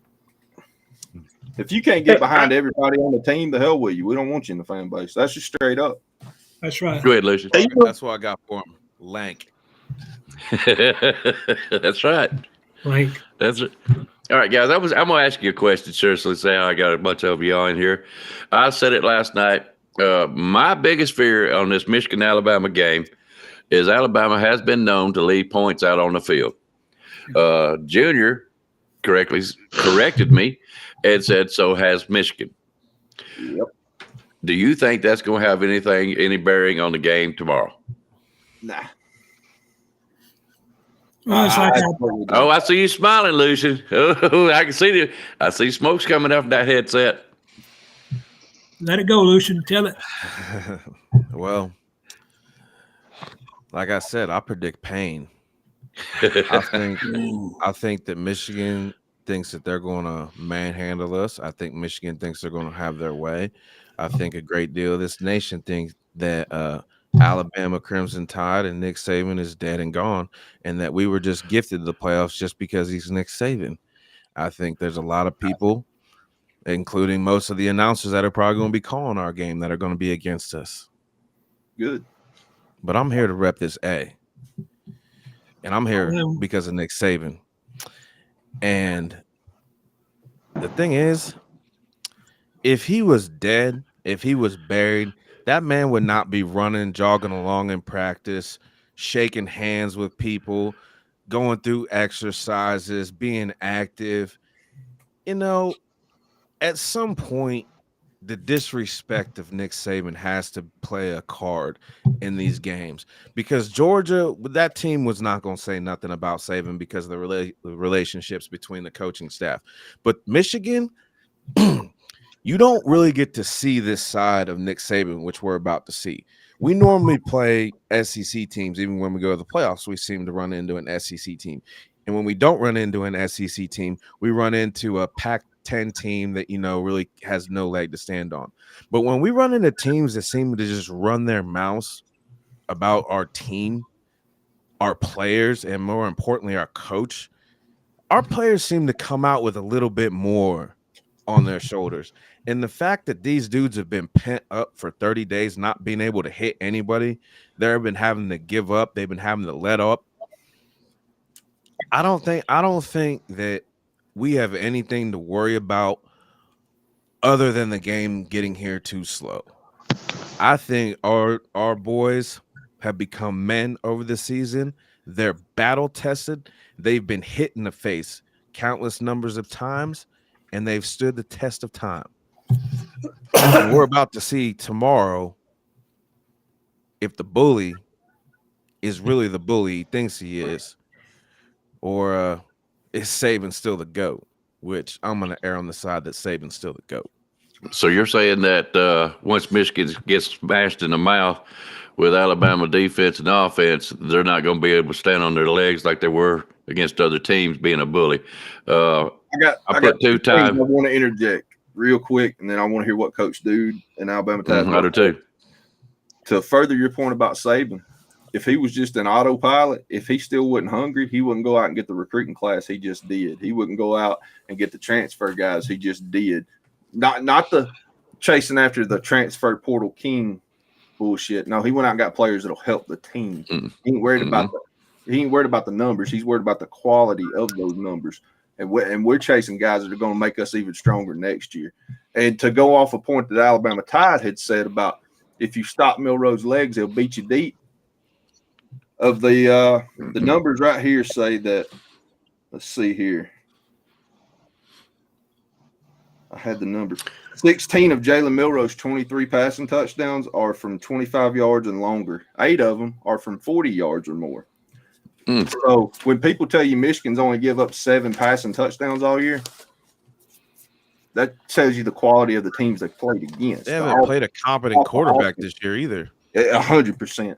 100% what I was trying to say. They ain't played a quarterback that could hold Milroe's jockstrap as far as his athleticism and ability to beat you both ways. So I'm not even worried about that comparison. But go ahead, Alabama Tide. I got to hear what y'all got to say here. Well, I just put up a comment a while ago with two-time whoever makes the most explosive plays. I haven't seen nothing explosive about Michigan, except maybe a pass or two, and that's it. But if you want to talk about explosive play, then you got to give it to Alabama. You have to. Coach Dude, what you got? It's the 3 to 5. The 3 to 5 big plays is what we have to limit and what we have to do. If we get those 3 to 5 big plays, those are 30, at least 28 points right there. And then if we limit those 3 to 5 big plays from them, they're going to be relevant on offense. Honestly, man, my whole key, and I just think the guy who I've always been kind of critical on this whole year for our offense is 84. He is going to be key to the game. Those tight ends are going to be real key. Other than that, I just, from the physical standpoint, I understand the Michigan. They're one of the best teams in the nation. I give them credit for that. But they haven't seen the physicality plus speed. They might have seen somebody that was big up front, like a Purdue or like a Iowa, somebody that was big, but they didn't have the speed also. So it's going to be hard for them. I don't see it. And when it comes to the quarterback play, look at what Little Tua did to him. And that speaks alone right there. Little Talia lit their ass up. Excuse my French, but Little Talia, he tore him up. And honestly, if he had any kind of capable dang on defense that game, Talia and Maryland likely would have beat them. They would have upset them. So I don't see it. I just don't see it. Not this game. Okay. All right. AT? I done forgot the question. I forgot to ask it. No, talk about Michigan. No, we got them up too late. Let's talk about Michigan and how they scored 26 points against Iowa's defense. And I'm sure y'all might have heard, might not have heard. It's like their defense was, and that's part of the game. Excuse me. I still got that phlegm in my throat. The special teams for Michigan returned a punt to the 5-yard line. They had a turnover inside the 10-yard line. Michigan's scoring drives were, 52 yards, 5 yards, 6 yards, minus 3 yards, and 23 yards, and that's how they scored their 26 points. I mean, that ain't even 100 yards on all their scoring, so they rely on the other team not being able to have an offense, and that's why Iowa, like I said, most of those high schools got a better offense than them. But yep. The thing about tomorrow, and my biggest thing is simply this, is how quickly Milroe gets into his groove as far as how strong his arm is, throwing a 3 foot over the head because he's just so jacked up. The sooner he can calm down and get into the sway of the mode of the game, the quicker we're going to start moving the ball up and down the field on him because they're going to spy him. If you do not spy him, you're a crazy-ass idiot. You don't need to be on the field coaching. But when they do spy him, that guy we've been waiting on all year long, that tight end. I forgot his name, not Blackshire. I keep trying to call him Blackshire. Nate Black. Not Black. He should bust his gut wide ass open, and then it's gonna Dupree too. Dupree also from Maryland. Yes, I agree, and that's what I've been waiting on. Because when you spy that linebacker, and I've said it earlier, and I apologize for it, but when you spy somebody up, there's going to be an open spot behind it, and I mean we can pick our poison. You know, we go deep to either our wide receivers or catch our tight ends across the middle. They don't have that ability. They have to drive down the field 9, 10, 11 plays, and they ain't going to be able to do it against us. Their offense ain't that good.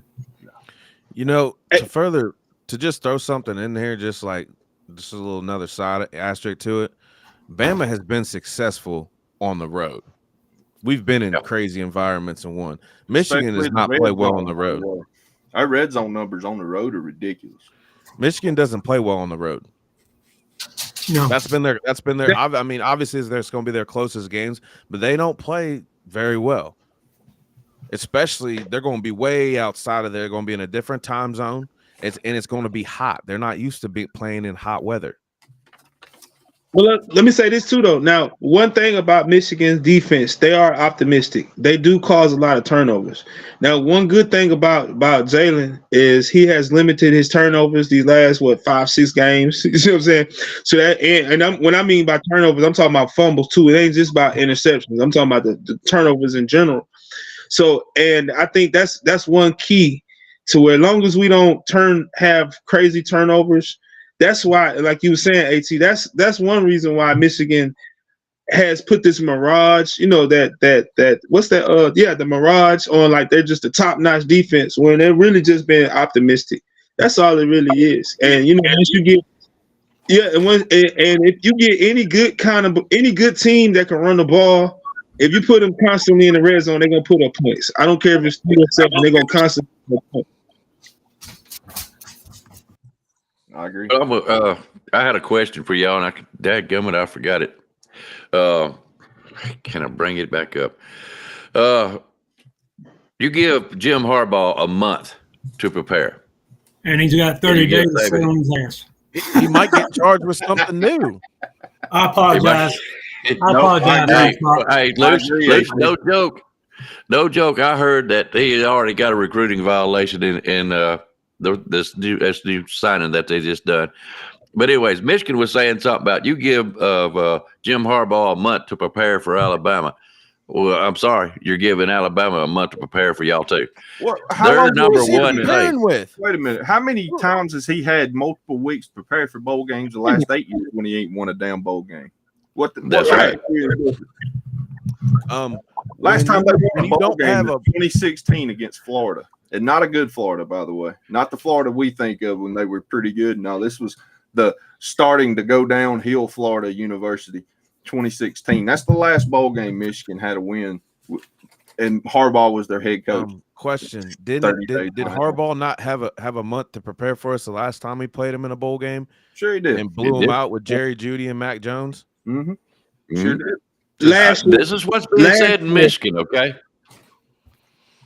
And it's the crazy thing. Last year they had a month to prepare. Plus they were still in signs and still lost to TCU.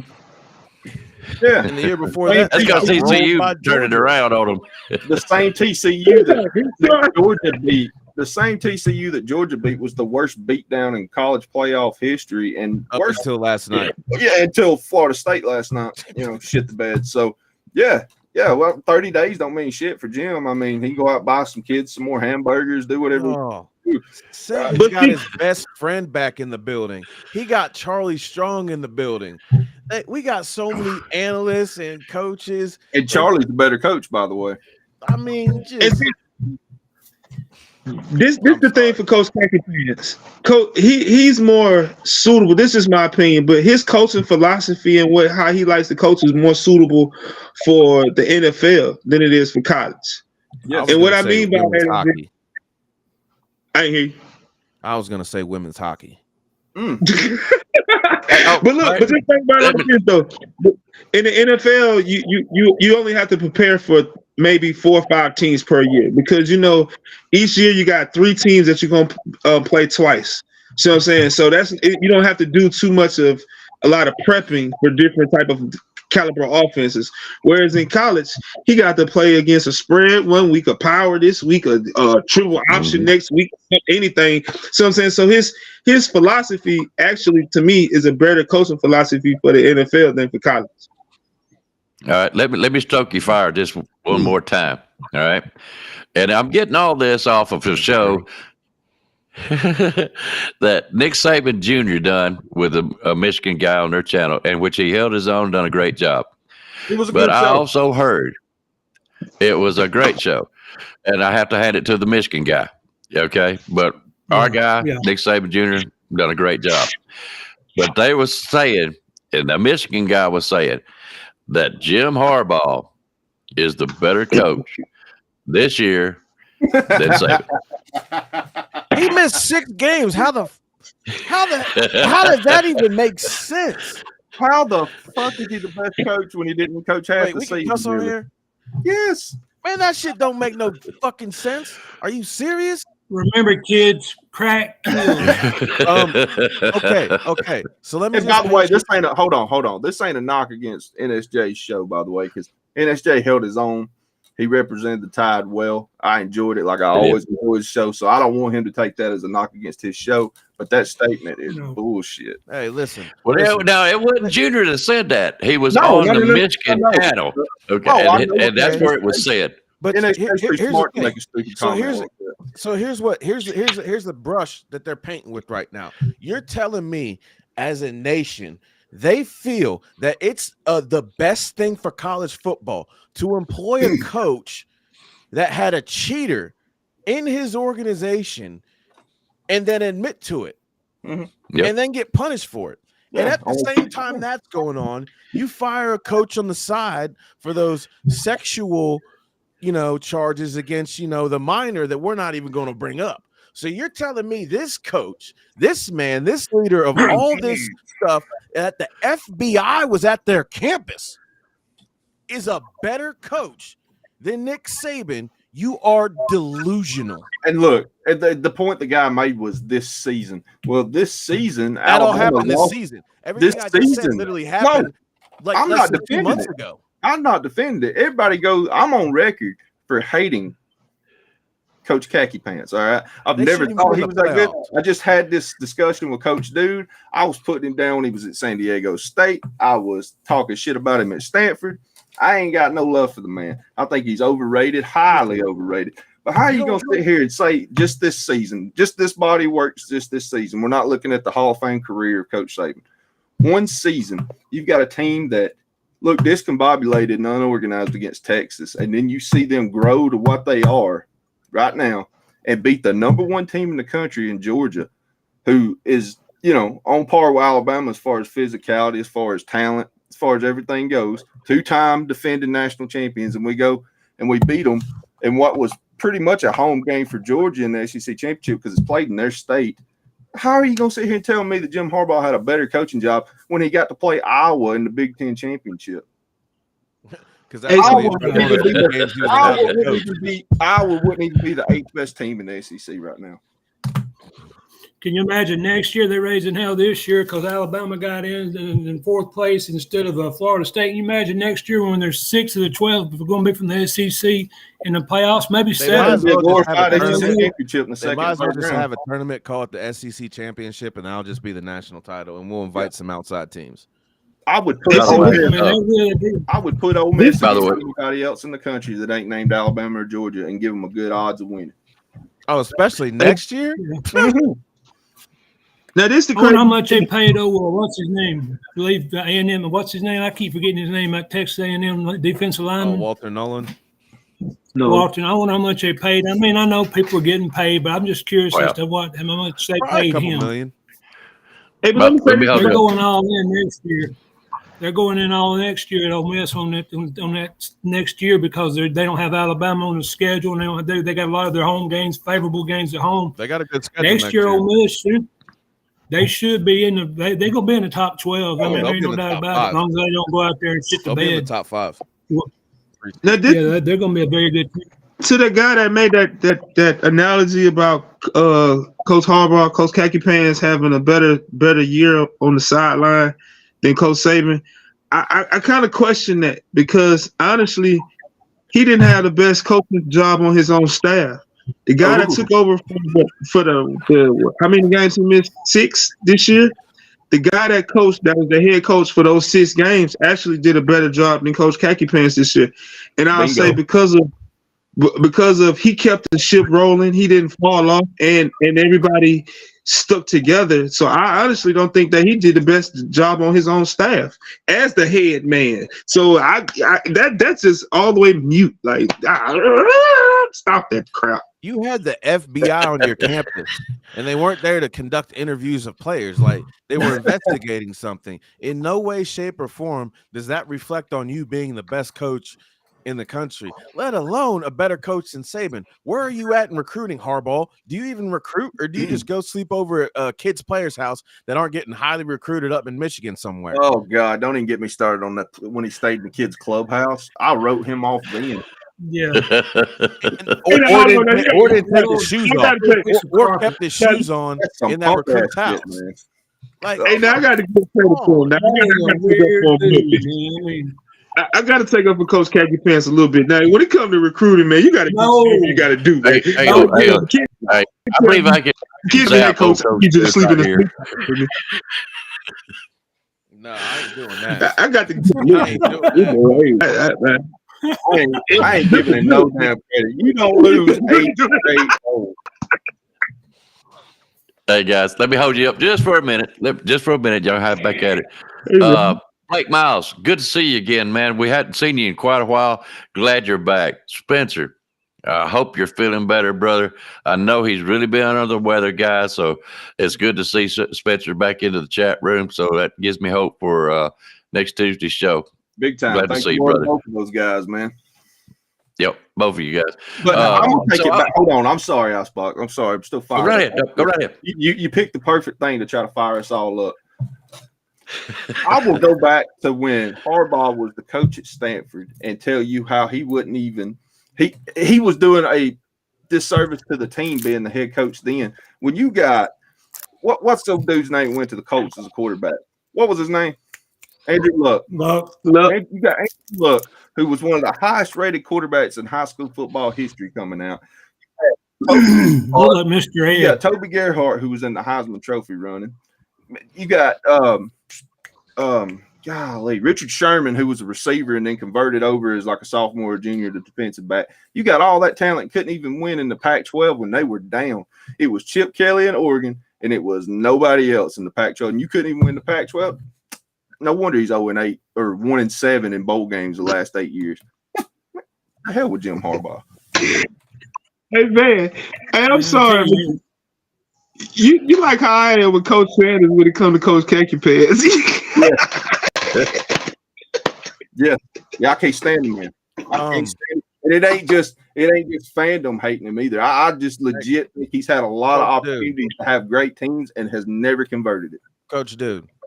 Well, it's just like that pervert at Auburn right now. We got Hugh Freeze over in Auburn. I mean, would you want your kid to play for that crazy bastard? He is not a pervert. He's a pedophile, a pervert. He's a sex addict. There's a difference. He's a sex addict. Well, it is when the girl's 14 years old. That's a pedophile when the girl's only 14 years old. Hey, no, and that's up in Michigan. No. Hugh Freeze, there was talks about that when he was a high school coach. I can confirm what AT's saying. Yeah. Yeah, I mean, I wouldn't trust him to coach one of my kids. He ain't got the character, and if I don't trust the coach, he'd go anywhere except where Freeze is. I don't care where he goes, as long as he don't go to Freeze, because I don't like him as a human being. That's fair. Hey, let me ask you something, Coach. Didn't Harbaugh coach the 49ers, right? Mm-hmm. Yeah, to the championship game and lost it. So to the Ravens, baby.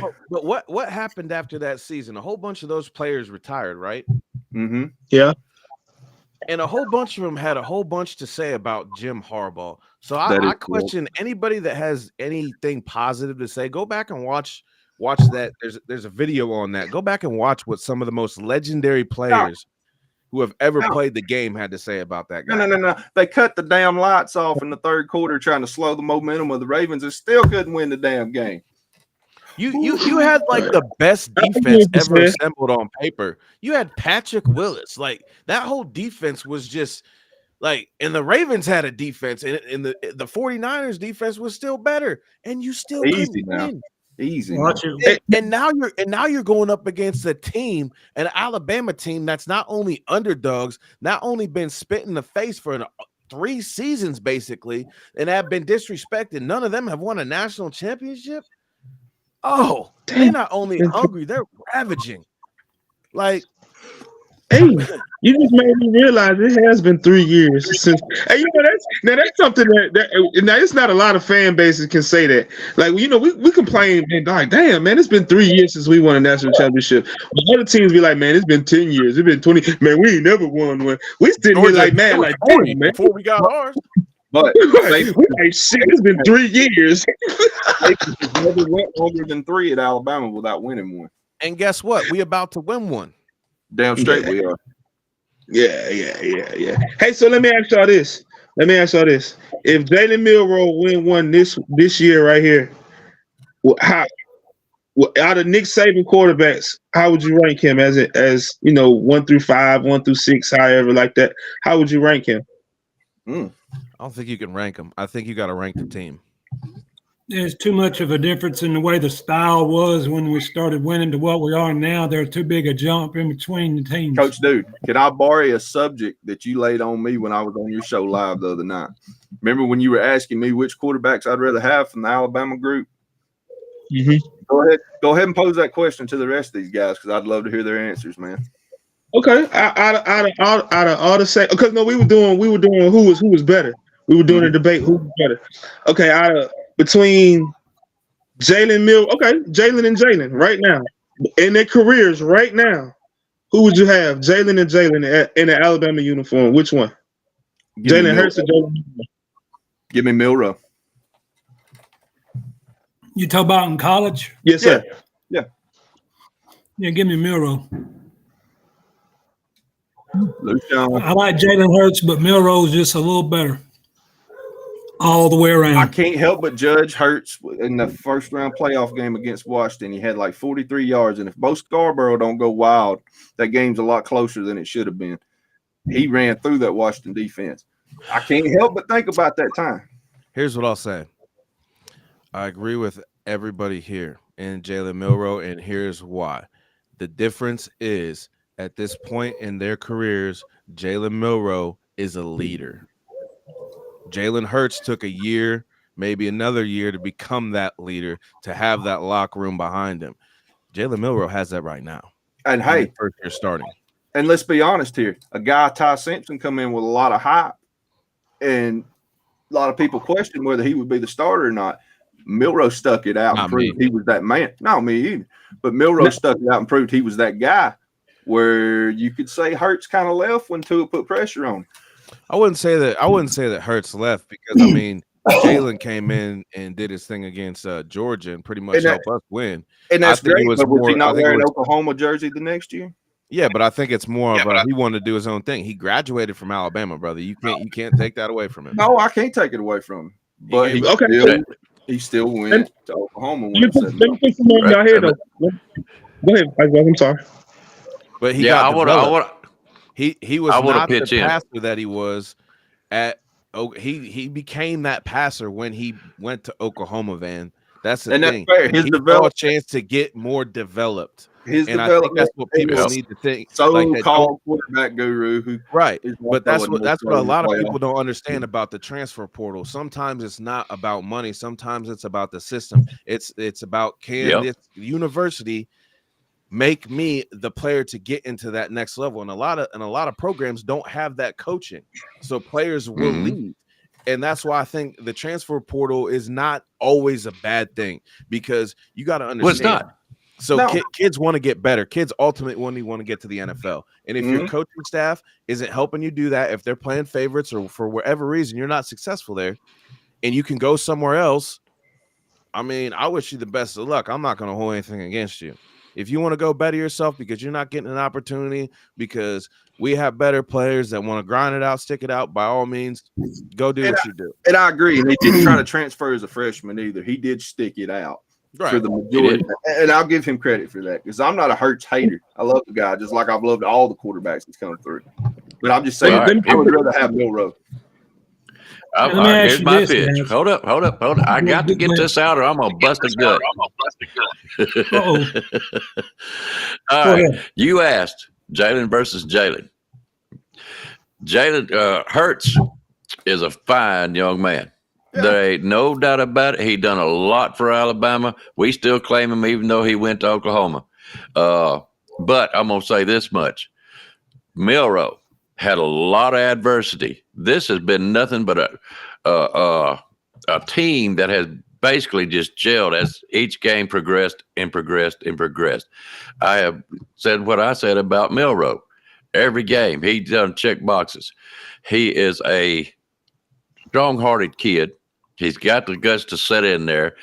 I'm going to just say it this way. I will take Milroe every time. Simply because he's not only does he prove you wrong, he's a skilled, talented guy. How many games could he have just ran the ball and got us yards or touchdowns or whatever else, but decided to try to be a better quarterback and be a team player? Just like Lucian said a while ago, you really can't rate Milroe. You got to rate the whole team. Therefore, I would still take Milroe. Yep. Okay, let me say this about the two. Only difference is, and I don't disagree with anybody. I take Milroe too. But the only thing is, we got to look at the age when they first started. And when they first was the starting quarterback at Alabama, you got to look at one was an 18-year-old fresh out of high school, where the other was a redshirt sophomore 3 years into the program. Question number 2. Greg McElroy or Jacob Coker? Coker. McElroy could just go somewhere. That dude is just trying to be too much of himself right now. Coker. Give me Jake Coker for $9 million. Florida State. Coker guy. I love the transfers we get from Florida State. Do you remember Coker, Landon Dickerson? Do you remember when Coker flat back that LSU linebacker going into the end zone? Yeah, man, he played like a linebacker. Yeah, he was a linebacker. The dude was 6'5", 240. Yeah, that's what I'm saying. He didn't take a knee. He ran over people. Jesus. It wasn't even no hesitation at all. It was Coker Jake. It was just no question. Hey, damn, Greg. Greg just was a glorified handoff man, huh? Jesus. No, wait a minute. Hold up. No. You asked the question who we took over one quarterback to the other, brother. I like Greg as a down quarterback, and I take him, but you asked who I prefer over him, which one I take, and Coker happened to be the man. Well, let's go this route, okay? I would take Greg McElroy. And here's my reasoning why, okay? He's a very intelligent man. He knows the game of football. The man has an arm, and that's very accurate. So putting those two together, where has Coker been? Hey, Coker did nothing after. I would look accurate throwing to Julio Jones, but go ahead. Hey. No, he's one of them kind of guys. If he can sit there and give you the equation of whatever. He had defensive menaces on his team. Some of the greatest players in Alabama. He had icons. Yes. I know, but still, if you ain't that kind of quarterback, a game manager. He had 5 NFL running backs behind him. He had 3 or 4 NFL linemen in front of him. He had Julio Jones. Come on now. No, I would still take Greg McElroy. But they can't, because I'm with you on this one, Icebox. I'm with you. I'll take G-Mac, but because Jake had dang on Derrick Henry, man. That's 2 running backs in 1 right there. So you got to look at it like that. Eddie Lacy, Mark Ingram. I mean, let's don't act like that was no talent. He had the 4 best before Derrick Henry behind him. What you talking about? Okay. They can poke an arm, Coach and Dude, you no, need one Coach thing. Dude, you have started enough shit on here. You just sit over there and be quiet for a little while. I'm just kidding, brother. Really good questions. Good questions. You straight get uncle right now. Okay. We had a question earlier I was wanting to ask everybody and see what they had to say of. William Bryant want to go ask a question about who we got tomorrow for defensive player of the game. Ooh, it is a good question. It is. Deontay Lawson. Dante. Damn, I got to change my answer. I beat you to it, man. Dwight Van. I'll go with Caleb Downs. Oh, dang it. Yeah, stole my thunder. You little like. Be in line, man. Hey, wait a minute. Why do you think Caleb Downs will be MVP? Because the way that secondary is going to lock them down, he'll be able to move around and make more plays. The cornerbacks will lock them down, and they're not a spread team. All right, so Caleb's going to have the opportunity to work around a little bit. And we all know, he likes to go down there and get dirty too. He'll make a tackle on a running back just as quick as he will a receiver. Well, and plus they're going to test him. Yes. They're going to test him. They're going to yes. So they're going to throw at him. He'll break it up, make an interception, house call. Mm-hmm. When them crossbody throws that AT was talking about be going the other way. Hey, I got a question for you guys, and it's Caleb Downs. When was the last time that you actually seen a freshman, well, a safety period, do the things that he has done this year? Not only is he in the backfield, he's up there behind the lines going after running backs and wide receivers up there behind the line. I have not seen that kind of football out of a safety. Minka Fitzpatrick. The last one. When's the last time?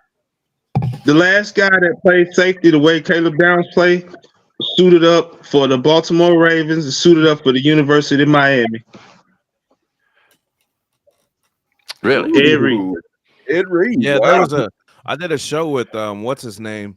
I disagree. Go ahead. Smith, he actually made that comparison. He's like, I played in the locker room with Ed Reed. They share a lot of characteristics. So, I mean, I'm actually in total agreement with that. But as far as an Alabama player, he is a more physical, a more cerebral Minka Fitzpatrick. Because let's face it, Minka Fitzpatrick wasn't going to come down and chop you like a freaking lawn chair. No, Caleb Downs is going to crush you.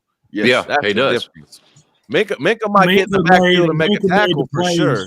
But Caleb Downs we ain't seen the likes of Caleb Downs. Like Caleb Downs is a 5'2" baseball player. He's good at everything he does, man. Well, he's all over the field. That's who we compared him to. We always compared him to the next Minka Fitzpatrick, and I agree with that. Minka didn't miss plays. He didn't miss calls, and he didn't make bad spots. He was there every time, and when you made a mistake, he made you pay for it. Now, that's not saying Caleb ain't going to be better. But as far as the best we've had since, it goes back, Minka was our best safety since Saban been there, period. Till Caleb now. Caleb might be the best. I think he is the best. Now you're saying Minka was the best safety under Saban? No, Downs. I'm saying Downs. Sorry. No. Neither one yet. Guys. Before y'all say that, I'm gonna go even back further than that. I mean, God, you gotta think about all the legendary DBs that Saban's put in the league before you start questioning. Like, yeah, 2-time, and we're gonna go with the national champions. All right, that's that. I mean, Minka's top 3 for sure. Yep. Minka's top 3 for sure. Downs, if Downs continues what he does, he will be the best, obviously, because he's a freshman. He's leading the team in tackles. He should have been a Thorpe finalist. The dude had better numbers than the final 2 that were on there. I don't care what anybody says. Check out his tackles, pass breakups, all that stuff. Run grade. He's a freshman. If you say Chris Jackson, I'm going to shoot you. I didn't say Chris Jackson. I'll pick it at you, Lucian. Go ahead, man. I'm just saying, like, Minka was a dog, but like he lacked the physical aspect to me. And Minka's one of my favorite players. But to say he was the best safety under Saban, I can't do that. Well, who's better? I got to agree with you, Lucian. because better. If we're going safety spots, if we're going just the safety position, I ain't talking about just the overall That's where I'm going. better football player talented. Because of course, Mika came in as a corner, he played the star, he played safety, all that stuff. But I'd rather have Eddie or Mark Barron for the pure safety in college. Listen, Mark Barron to me is the top. Listen, Well, he ended up playing linebacker at the NFL level. That's how hard that's that what I'm was. saying. Like we're talking. Minka was a great safety, but he wasn't Mark Barron. Caleb has the possibility to be better than Mark Barron because Mark Barron brought the damn Mack truck. Hey, Collins too, by the way. Collins bring the wood. Yeah, too. Landon Collins was great. But Landon Collins got exposed in coverage. He did. Landon Collins will get beat sometimes, but man, he bring the wood. Landon Collins was a more athletic version of DeMarco Helms in coverage. He couldn't cover nobody either. Oh no, wait a minute now. Wait a minute. Why Eddie Jackson not getting the love that he deserved? Because it's Mark. That's what I said. Why ain't Kareem Jackson getting the love he deserved? He single-handedly beat LSU one year. I mean, Eddie to me, if Eddie doesn't get hurt that one year, he would have been. It would have been a tougher conversation with me between him and Mark Barron. But I mean, Mark Barron to me is just that legendary. I mean, dude. I mean, y'all remember watching number 4? That's just that. 29, baby, all day, all night, 24/7, 356. That's just. I mean, that look here. We're splitting hairs, little bitty hairs. We're not talking great differences, and it could be either way. I mean, you're not losing with any of these guys. By the way, they're all great, legendary college football players, and they all had legendary teammates to go around them too. Mm-hmm. I mean, you can't forget Minka was a freshman, but he had all upperclassmen and seniors around him. Minka was as soon as he hit on the field, he was a leader in that secondary, though.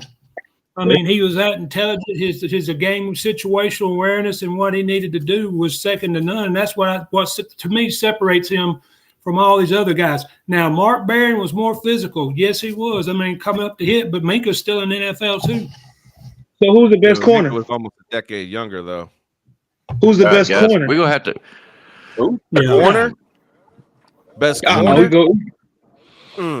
I mean, you bring me a more pure, just lockdown corner than just Patrick Surtain, and we can have a conversation. Because who could really say that they threw anything like Patrick Surtain had 100 yards, gave up all through college? Did he even get a touchdown thrown on him? Like people it wasn't like Kool-Aid either, because he came up on the run and would stick you. Patrick Surtain has got to be up in the top of that conversation. Hey guys, all right, hold up. Thorpe Award winner too. Jan, simply Jan Homestead. Welcome to the show. I know this might not be your cup of tea, but I'm glad you come to see us.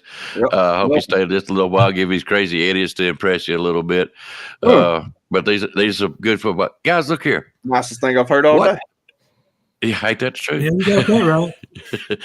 What scheme does Alabama offense need to run against this so-called tough Michigan defense? Like the players were saying, they're not going to do anything outside of different than what they've done all season. They're going to do what Alabama's been doing. A leopard don't change his spots.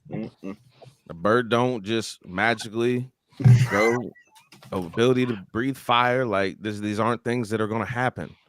The Tide are going to be the Tide. It doesn't matter who's out there. They're just the next man up on the schedule. Flat out. Yeah, to me, it's going to come from, does Michigan, here's where it's going to separate the scheme. Does Michigan come with a lot of pressure during the game to try to make Milroe make a quick decision, maybe make him make a bad throw, or they lay back in coverage and hope he makes a bad throw and give him time? There's going to be, to me, I think they're going to try to put pressure on him. That's the number one thing. They don't have the athletes in the secondary to sit back and cover, and they know that. I agree. They got so they're going to come in edge rushers. They got decent edge rushers, not better than us. That's the thing, though. They don't have better pass rushers than we've seen, and I think the growth of our tackles with what they've seen. We started off seeing speed rushers, then we saw some power rushers, then we saw a lot of combination, and no offense, Georgia's got one of the best outside pass rushers that I think we've seen, and we handled him. And Michigan don't have a Michael Williams on their team. They don't have him. I'm sorry.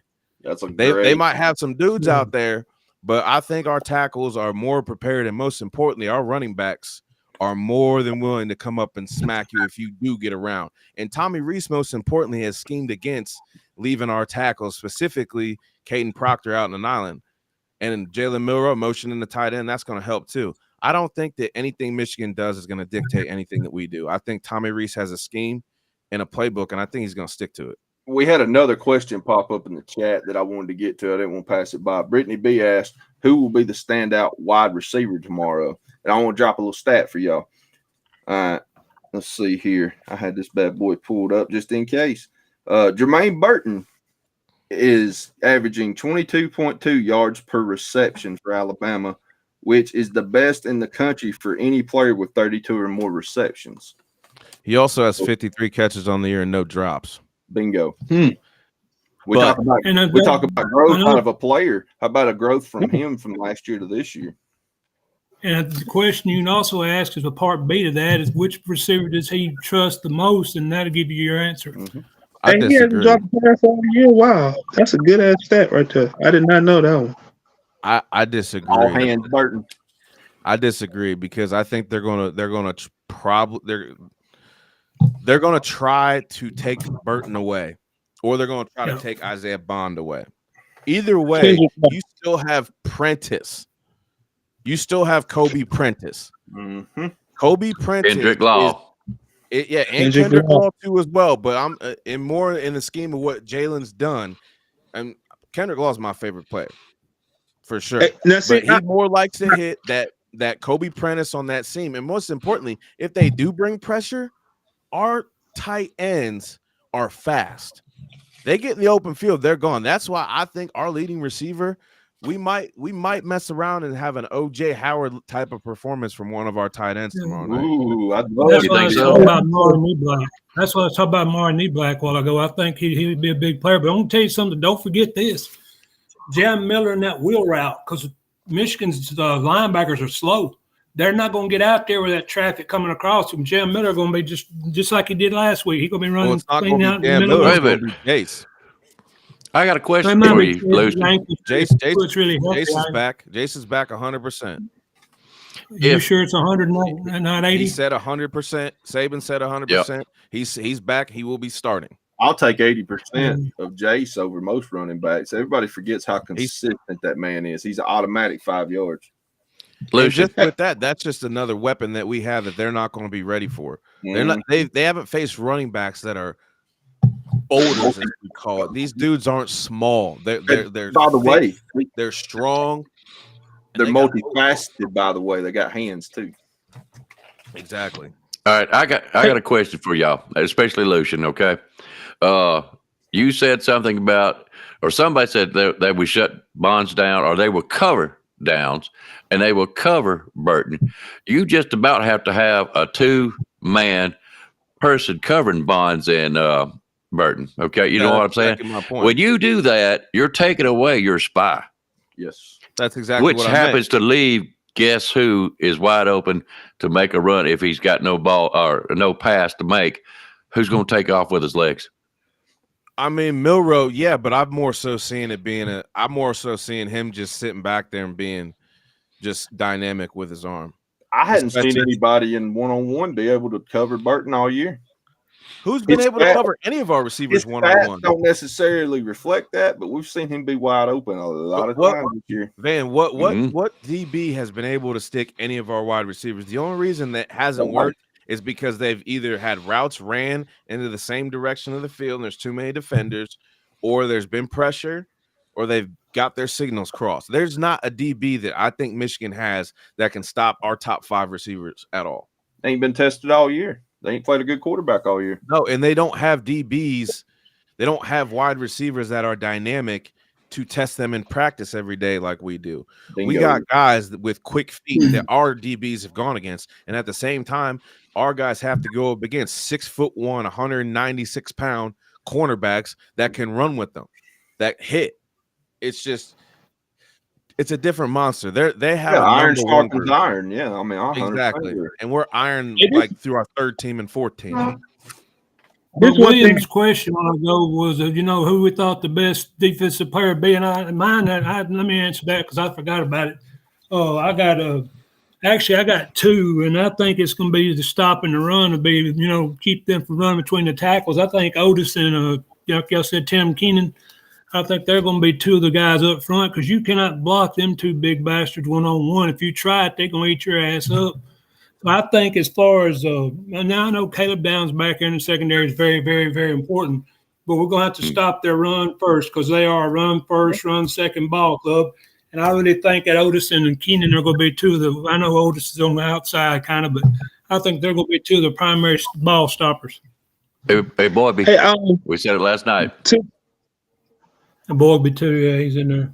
Yep. Hey, Go ahead, to the question you had asked earlier, on with the schemes, I hope we mix it up. And the reason why I say I hope we mix it up with the little up tempo, because if we mix it up with a little up tempo with our athletes, it's going to be devastating to them. They would not be able to handle it at all.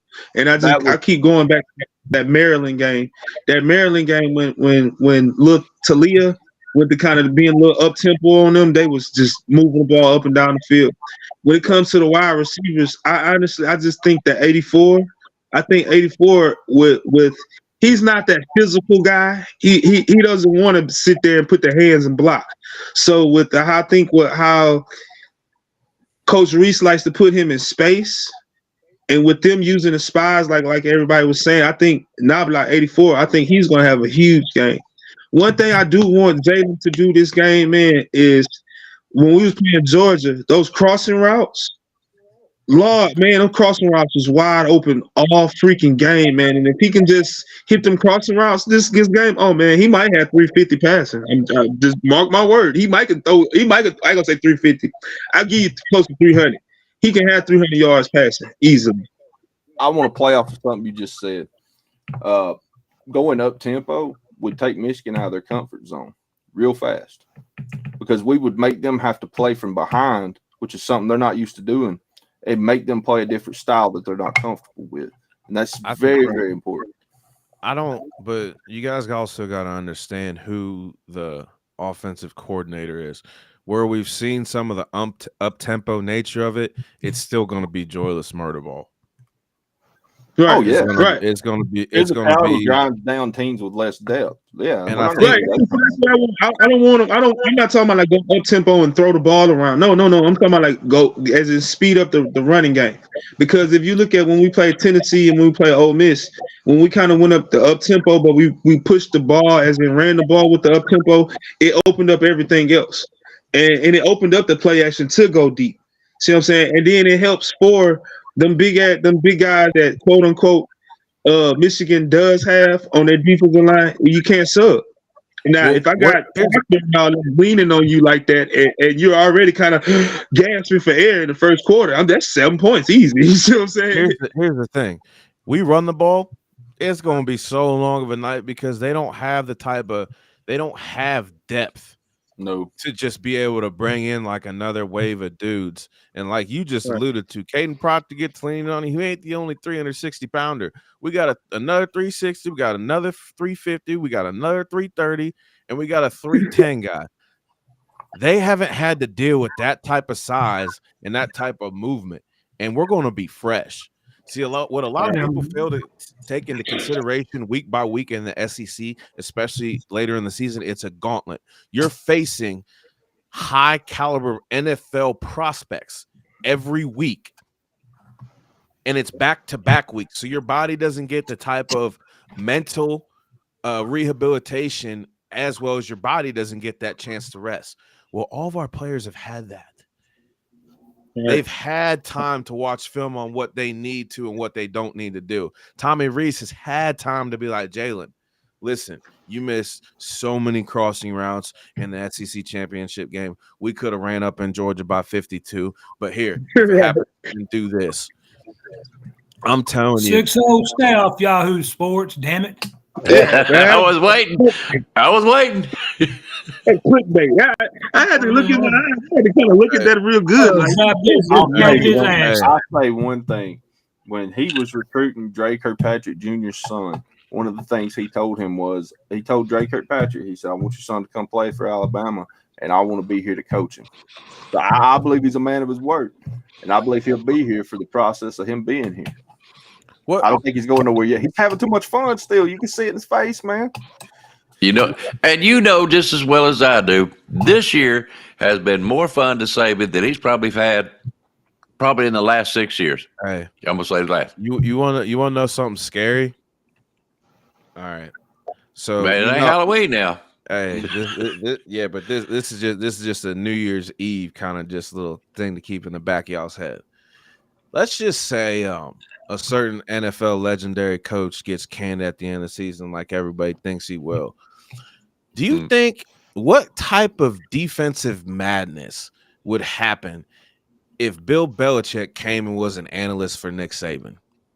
No. Hold on. Let's go straight to Coach Dude. I ain't seen him this excited since I mentioned Coach Prime.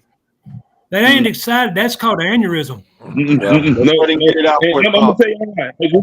This is my reason why. Because Belichick, he's one of the GOATs. He's one of the greatest of all time. But he's been in the NFL his whole time.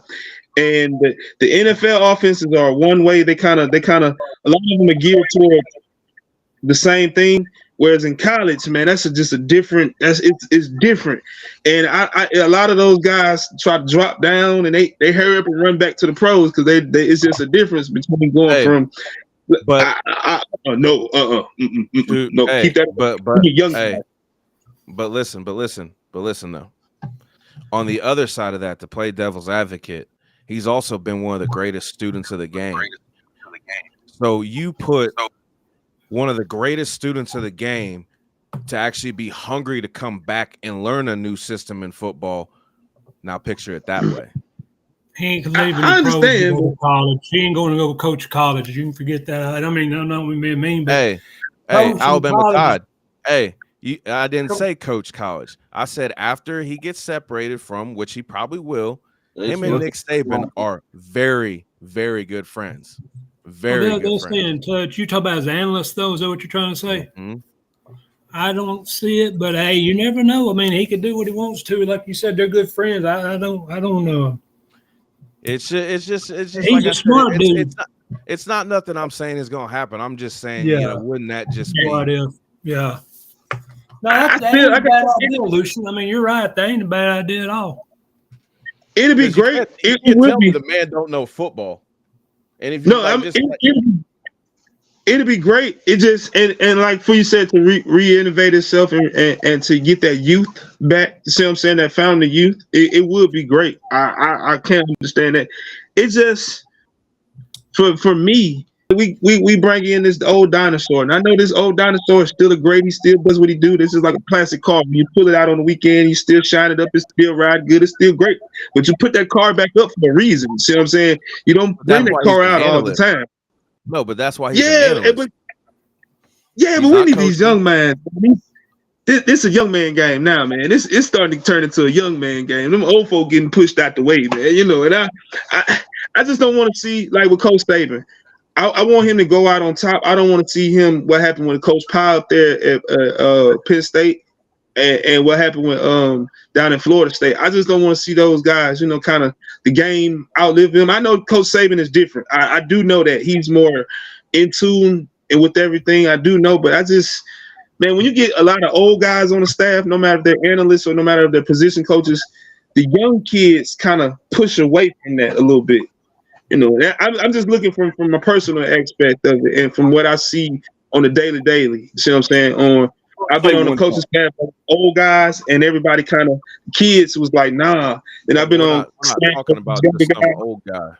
I'm gonna say this. I think college, the mentality that you can have, the mentality you can have in college, and the way you can still be hands-on direct with them guys versus how the NFL's turned out the last 10 years would be more suited for what he does.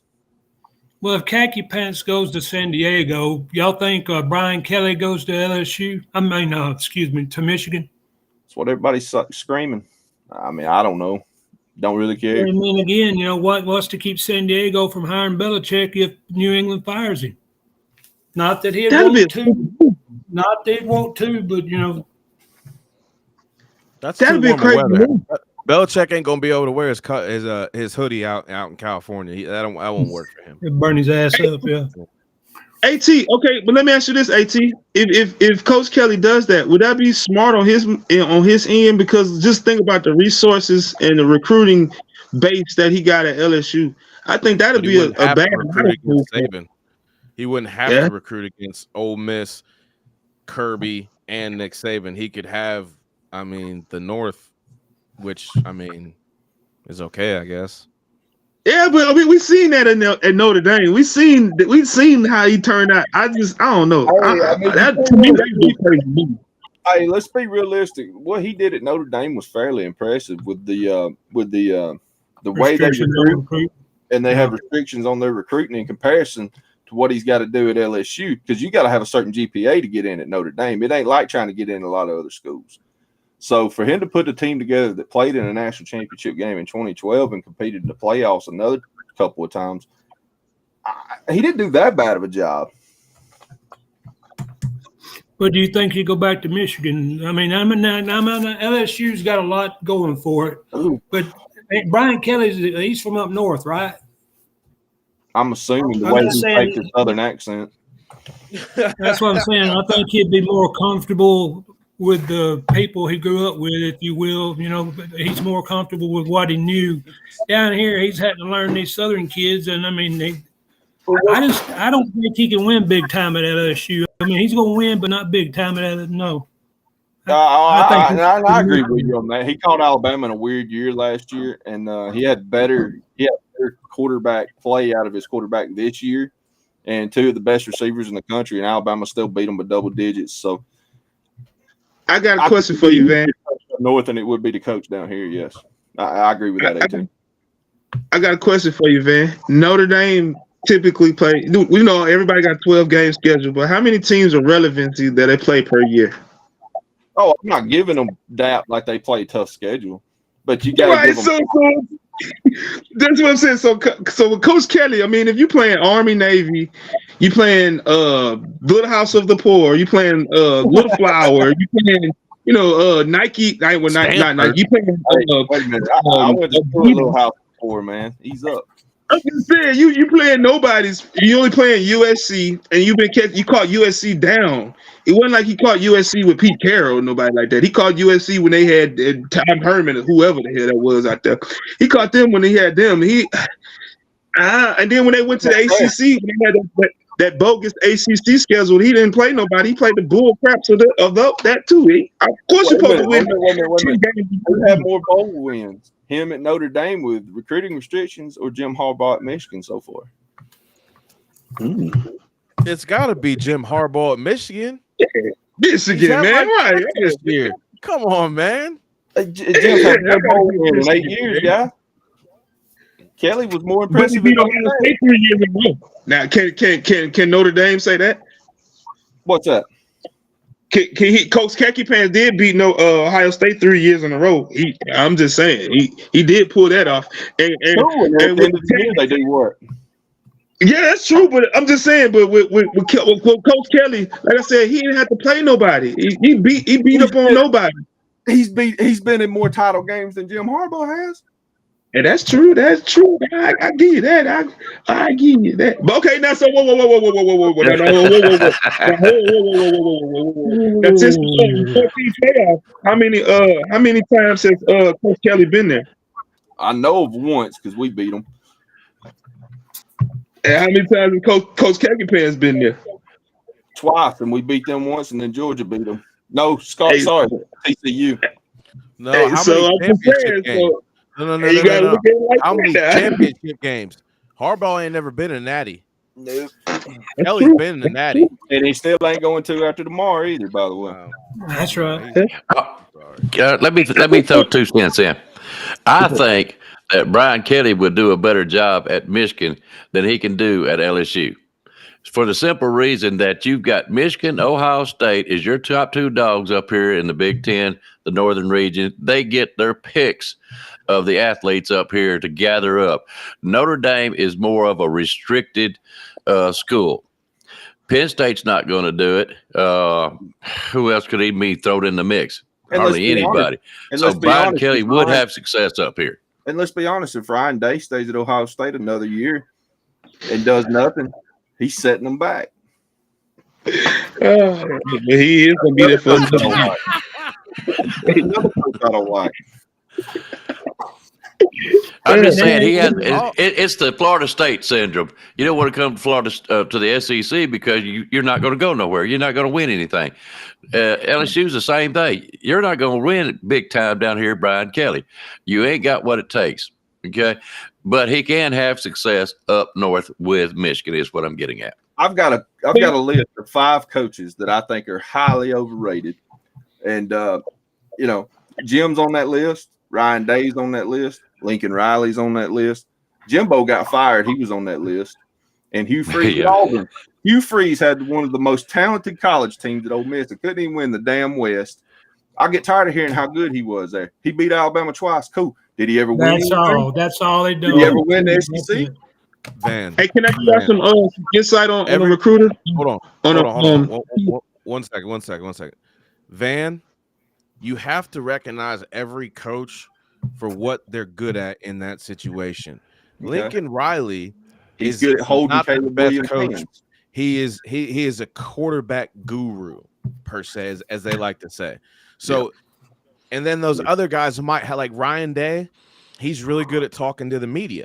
He might not be too good at calling offensive plays, right? Or getting the football team rallied to play in a big game. But he's good at talking to the media and handling the logistics of a football team. You're making my point for me because USC had a Heisman winning quarterback return this year and digress as a team. Ohio State had possibly the best wide receiver in the country. They've been pumping out NFL talent for years. They had C.J. Stroud. They had Marvin Harrison Jr. They had 2 or 3 other receivers. I ain't even named all on the same team. It didn't win a championship. And couldn't beat Michigan either. Over damn rated, man.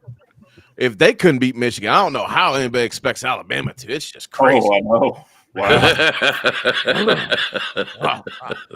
If Ryan Day and those Angels up in Ohio couldn't beat him, I don't think Alabama, Georgia, Nick Saban.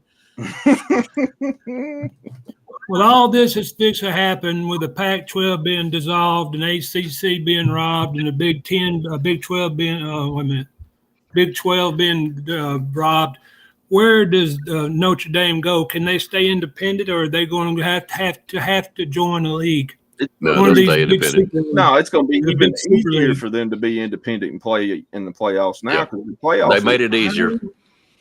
I don't know if that's going to be true or not, but okay. If they win 10 games next year, they'll be in the top 12 because the media loves Notre Dame. They put them. They're like they do. They're like the Dallas Cowboys.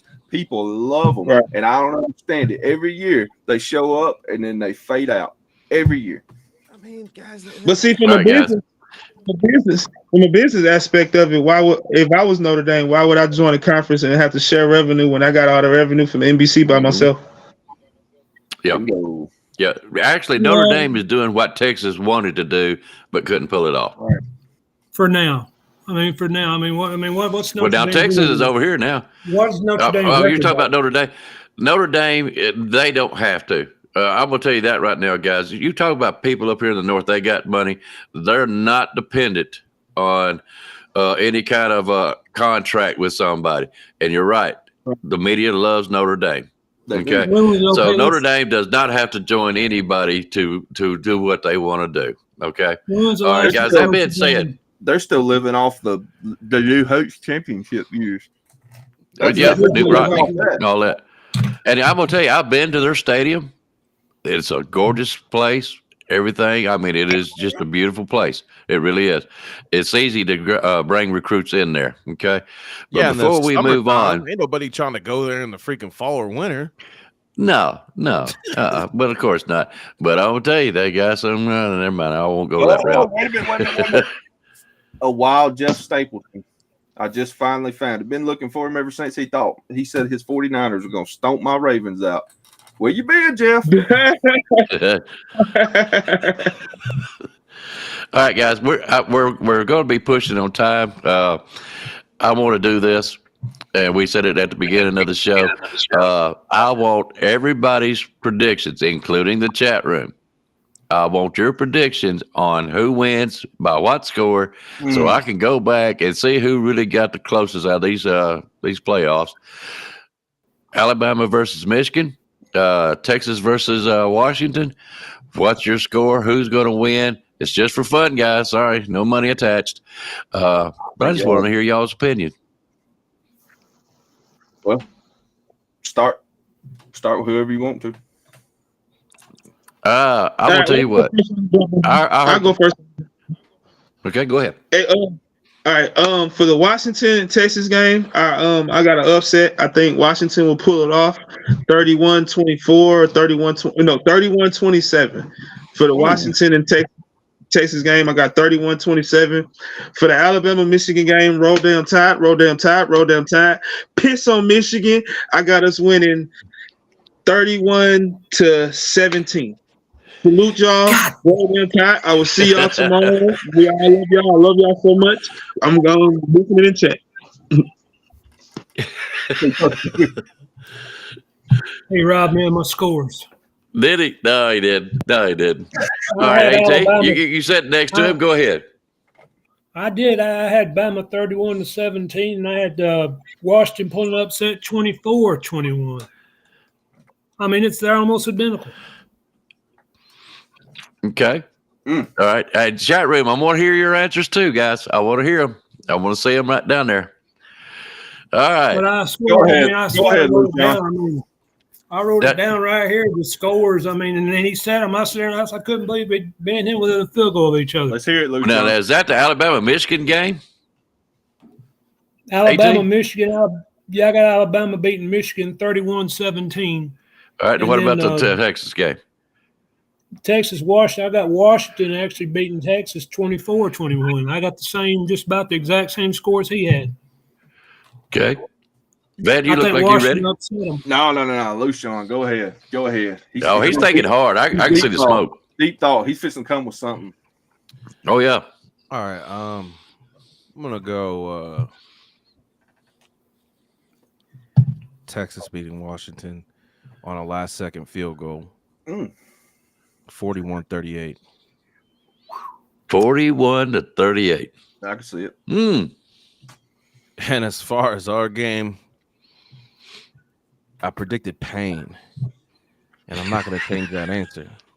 It's going to be a painful, nasty, long, drug-out experience that they're never going to forget. Give me Alabama, 42-13. Oh, my. I like that. Oh, my. I like Good that. grief. That's my kind of party. All right. No field goals?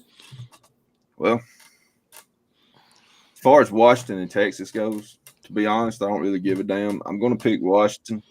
I'm going to take the supposed upset. I think, and I'm going to give a little depth, just like you did, Lucian.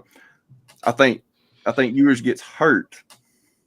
Arch has to come in, and the moment's too big for him. Not saying he's a bad quarterback. Moment's too big for him. And Washington wins. 35-28. All right. Now, you get to my Alabama Crimson Tide. And just like in 1926, at the beginning of a legendary run that has continued, Alabama started to be a legend when we come out of the South and won the Rose Bowl against Stanford in 1926. And we're going back to the Rose Bowl tomorrow, and we're going to grab that flag and hoist our colors one more time in the Bowl of Roses, and Alabama's going to win 45-10. 45-10. Hell with that Michigan dank-ass 1960s offense. They ain't doing it. They're overrated. It's over for them. We'll see Harbaugh in the NFL. All right, I'm seeing some interesting scores over here in our chat room. Where did Lucy go? Let's see. Spencer, Alabama 48, Michigan 17. Mm-hmm. Texas 34, Washington 32. 6-0, Alabama 17, Michigan 6. Texas 35 over Washington of 24. I like 42-17, Bama for Justin, and 45-35 for Washington. Jeff Stapleton, and this is one you really need to pay attention to. Okay, Jeff was pretty good at picking this year. 35-10. Shut up, champion. 35-10, Alabama. 28-24, Texas. See it. All right, BJ. You shit on my 10, and then the guy you said that's a great picker picked Michigan to score 10 as well. So, well, that's just y'all. I ain't got mine yet. I'm just running these down real quick. Then I'm gonna toss it. All right, now, glad to have you back, Lucian. Sorry, scared me there for a minute. That's all right. B. Jammin's got 38-28, Texas. 35-17, Bama. Williams got Alabama 38, Michigan 10. And B also, William was actually pretty good in the pick'ems this year. Yes, he was. Washington 27, Texas 24. 38-10, Bama.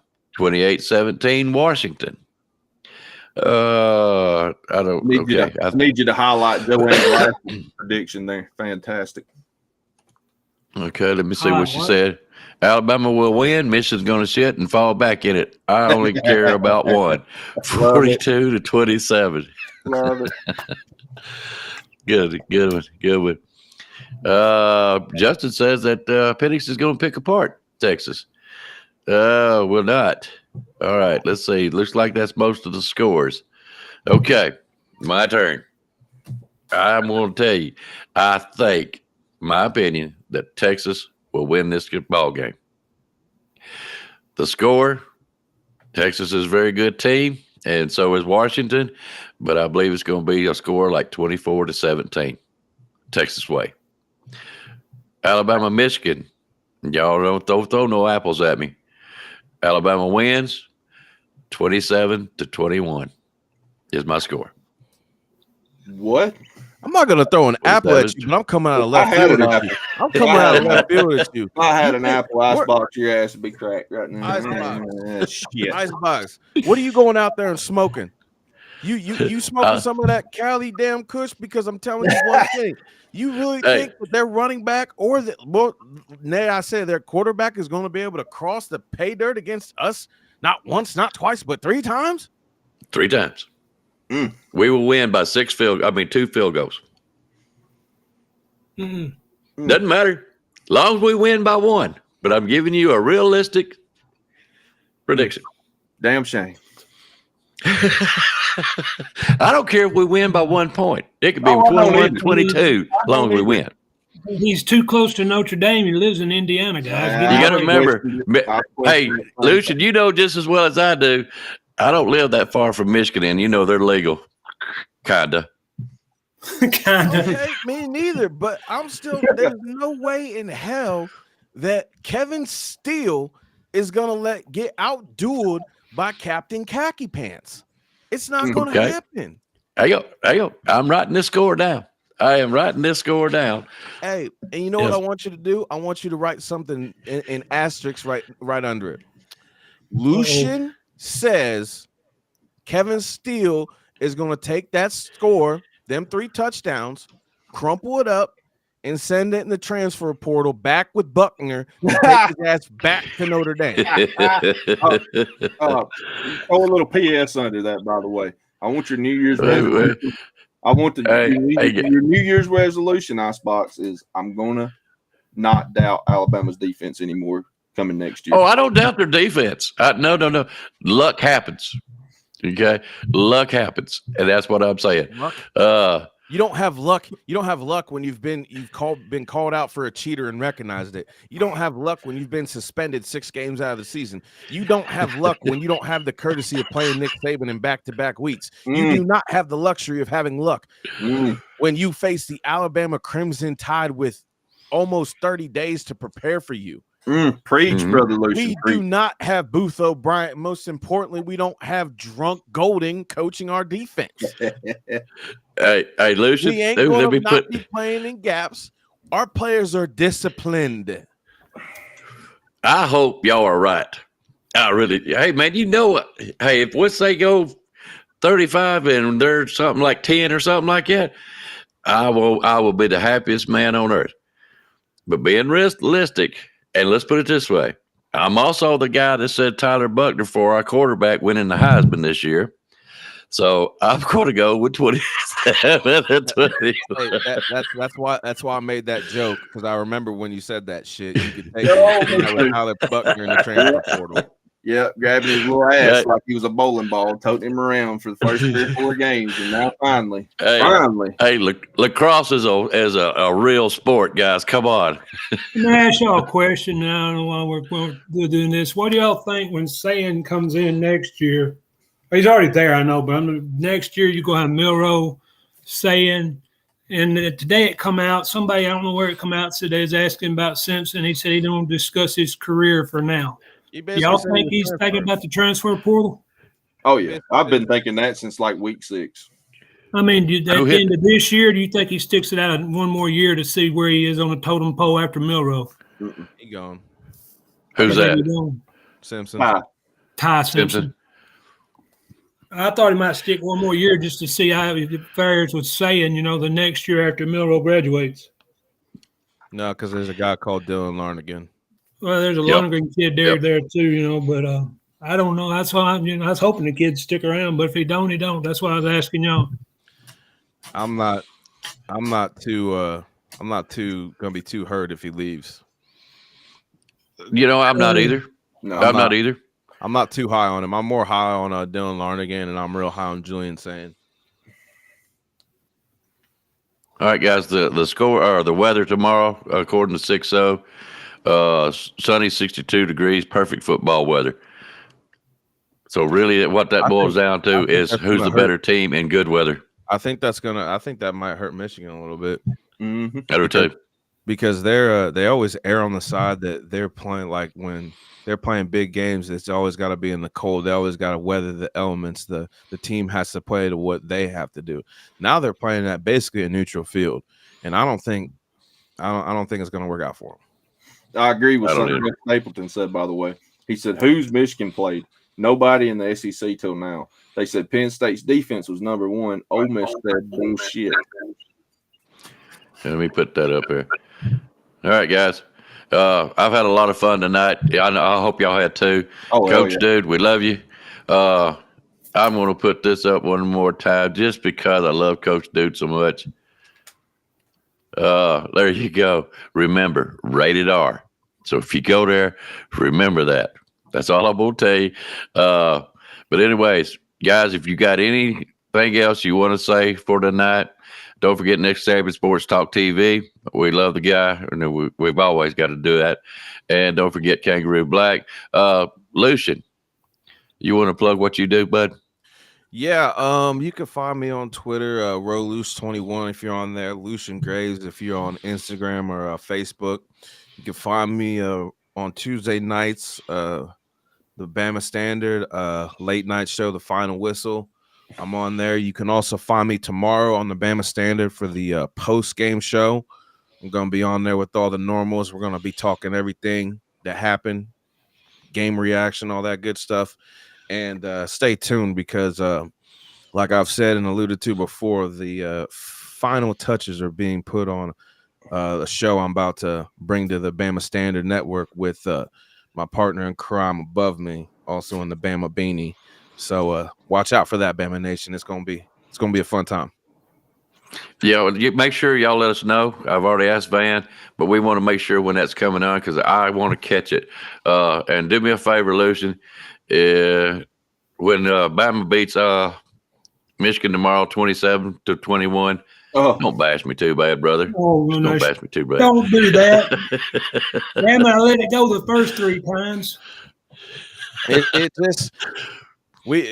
Here's what's going to put us over the top. Here's why I put the score that I did is because our secondary is a bunch of turnover magnets. You're not going to be able to just lob the ball. If you don't make a decisive throw, we got ball hawks. And we don't have just Kool-Aid and Terrell Arnold, Malachi Moore, Trey Amos, Caleb Downs, Jalen Key. I mean, we got dudes that we can roll out there for days. If they put Devontae the Mac Trust Smith in there, I'm telling you what, we got 6-7 guys that can shut down anybody as far as anybody in Michigan's wide receiver. I agree. Oh, and by the way, that gives the front 6, front 7 all they want to shut down the run. So good luck. Well, I don't think we're even going to do that. I don't think we're going to do anything extra that we've had to do all season. We're not going to bring in any extra heavy bodies. We might see a little bit more rotation as far as personnel that they just going to hammer it. But I don't think the only way that they could really attack us is with our inside linebackers, and good luck, because we stopped the best tight end in the nation, according to everybody in the nation, in Brock Bowers. So, and I don't think that anybody in Michigan has Brock Bowers' talent. I'm not saying that Loveland kid isn't good, but he's not to the level of Brock Bowers, 80% hurt or not. I agree. All right, Van, your turn. Well, wait a minute, Van. I'm sorry. This is your show, AT. Go ahead, AT. Damn, but the same thing, like I say another time, since the start of the year is 19, and now we'll say Minka Fitzpatrick. Okay, all right. I'm gonna go. I'm picking at Lucian there. Just a little bit. All right, I'm gonna go next. Then I'll let Van walk us out. Guys, it's been a great year from what time we have started on Bam Dam Sports. This is the last show of this year, and I wish everybody from Georgia fans, Alabama fans, SEC fans, everybody basically in college football has been a great year. A lot to talk about. Everybody's had fun with it. Happy New Year to y'all. I've enjoyed this year, and thanks for coming and see us over here at Bam Dam Sports. All right, Van, go ahead. That's kind of where I was going to go with it. I just want to say to all the guys on the Bam Dam Sports Network, I appreciate y'all letting me come on here. And how appropriate the least talented member gets to end the year with the final show from Bam Dam. Getting to know William, Spencer, Alabama Rise Up, Roll Tide and Rise Up, AT, Icebox. Man, it's been great. I've had so much fun this year. Becoming friends with a lot of you guys. Nick Saban Jr., Coach Dude, my brother but underneath me here, Lucian, of course. Man, I've made a lot of good friends. It's been a fun year. I get to chat with everybody. By the way, Jeff Stapleton, I was just bullshitting. My Ravens did win, though, but we're still boys. But regardless, man, it's been a fun year, and I hope next year is even better as far as the show, as the network standpoint. Hope we get to do more fun things like this. Man, shout out to Spencer too, by the way, because Spencer, the unsung hero of this channel, that man he could literally take nothing from a show and get you to talk for 2 hours about it. And so getting to work with him and, Rise Up and William and AT, like all these guys I've mentioned, they've taught me a lot. I've still got a lot to learn, but it's been fun, and I appreciate y'all giving me this opportunity and everybody showing up in the chats and coming in and talking. Man, it's been great. I appreciate it so much. I really do. All right, Lucian, you got any? Happy New Year's to everybody but Auburn fans, by the way. All right. Is that it? Everybody done? That's good? Okay. There we go. Roll down Tide. Give it to me, Alabama. Come on, T. Give me a Roll Tide. Roll Tide, baby. Woo! That's what I'm talking about. 2023 Pick'em champ, baby. All-time #1. Woo! Yeah, week 5, baby. I just got to zap him for that. Good grief. Straight zapped him. Yeah, I'll tell you. Hey, I do got to join in with Van. He's right. We have made a bunch of friends this year. Lucian, we can't tell you how much we appreciate you. Coming on. Man, we love you. And Coach Dude, man, I can't even name all the people in the chat rooms that we have gotten close to and friends with. Every damn they've all body been that great. shows up in that chat, man. I consider them a friend, and I love chopping it up with them. Every single one of them. Except Jay Shots. Fuck that fucker. I got something about them later on. But this is Kiss my all due. American ever-loving ass. You know, fuck you, Jay Shots. Tell you, I got something on Jay. I'll reveal it later. I hear this. No, I have to reveal it later. I know something on Jay Shipes that he probably don't want out, but I got something on him. You got a green room. Yeah, I sure do. Spencer, all this that we've been talking about tonight, the show, the channel, the friends we've all made, is because of you and your hard work before we got here. I know you've been doing this for like 3 years. This is a result of your work, you and Rise Up. And we want to thank you. Wish you a happy new year. I'm glad you're feeling better, at least to be able to come on the show tonight. And it gives me hope that you'll be on Tuesday night and kick off our new year again. Thank y'all. Guys, and we'll get out of here. And y'all have a good night. Enjoy the games tomorrow. Roll down Tide. Hold up. Alabama Tide. Thank you, Mr. Spencer. God bless you, brother. And if it wasn't for you, I wouldn't be here. But again, Thank you. I got new friends. I got friends, but go right ahead. And one more thing. The unsung hero of the Bam Dam Sports Network is Mr. Icebox himself. He don't get enough credit. He don't like credit. He don't like the credit, but the man's always professional. He always does the best he can to try to put us in the best light, the best situations. He's taught me so much in so little time. So I can't thank him enough. And I always give him his flowers. Every time I talk to him, I say, thank you, sir. I appreciate what you do. But I wanted everybody else to hear it too, because he needs it. I know he don't want it, but he's going to get it anyways because nobody tells me what to do. So we appreciate you, Icebox. I agree with you, man. Bullshit. Icebox, you the man. No, you guys make shows, and I enjoyed it. Y'all the reason why I work hard and I try to do these kind of things, because I love listening to you guys, your opinions. You're great guys to hang around. It ain't me. It's all about y'all, and that's where I want to keep it. But thanks for the flowers anyways. All right, guys, we're getting out of here. Happy New Year, guys. Appreciate it. Roll down Tide. Roll Tide. Roll Tide. You've got to be better in all 3 areas of life, which of course are spiritual, mental, and physical. You must be able to discipline yourself. If you don't learn but one thing out of football, it'd be worthwhile. There's certain sacrifices that you will have to make.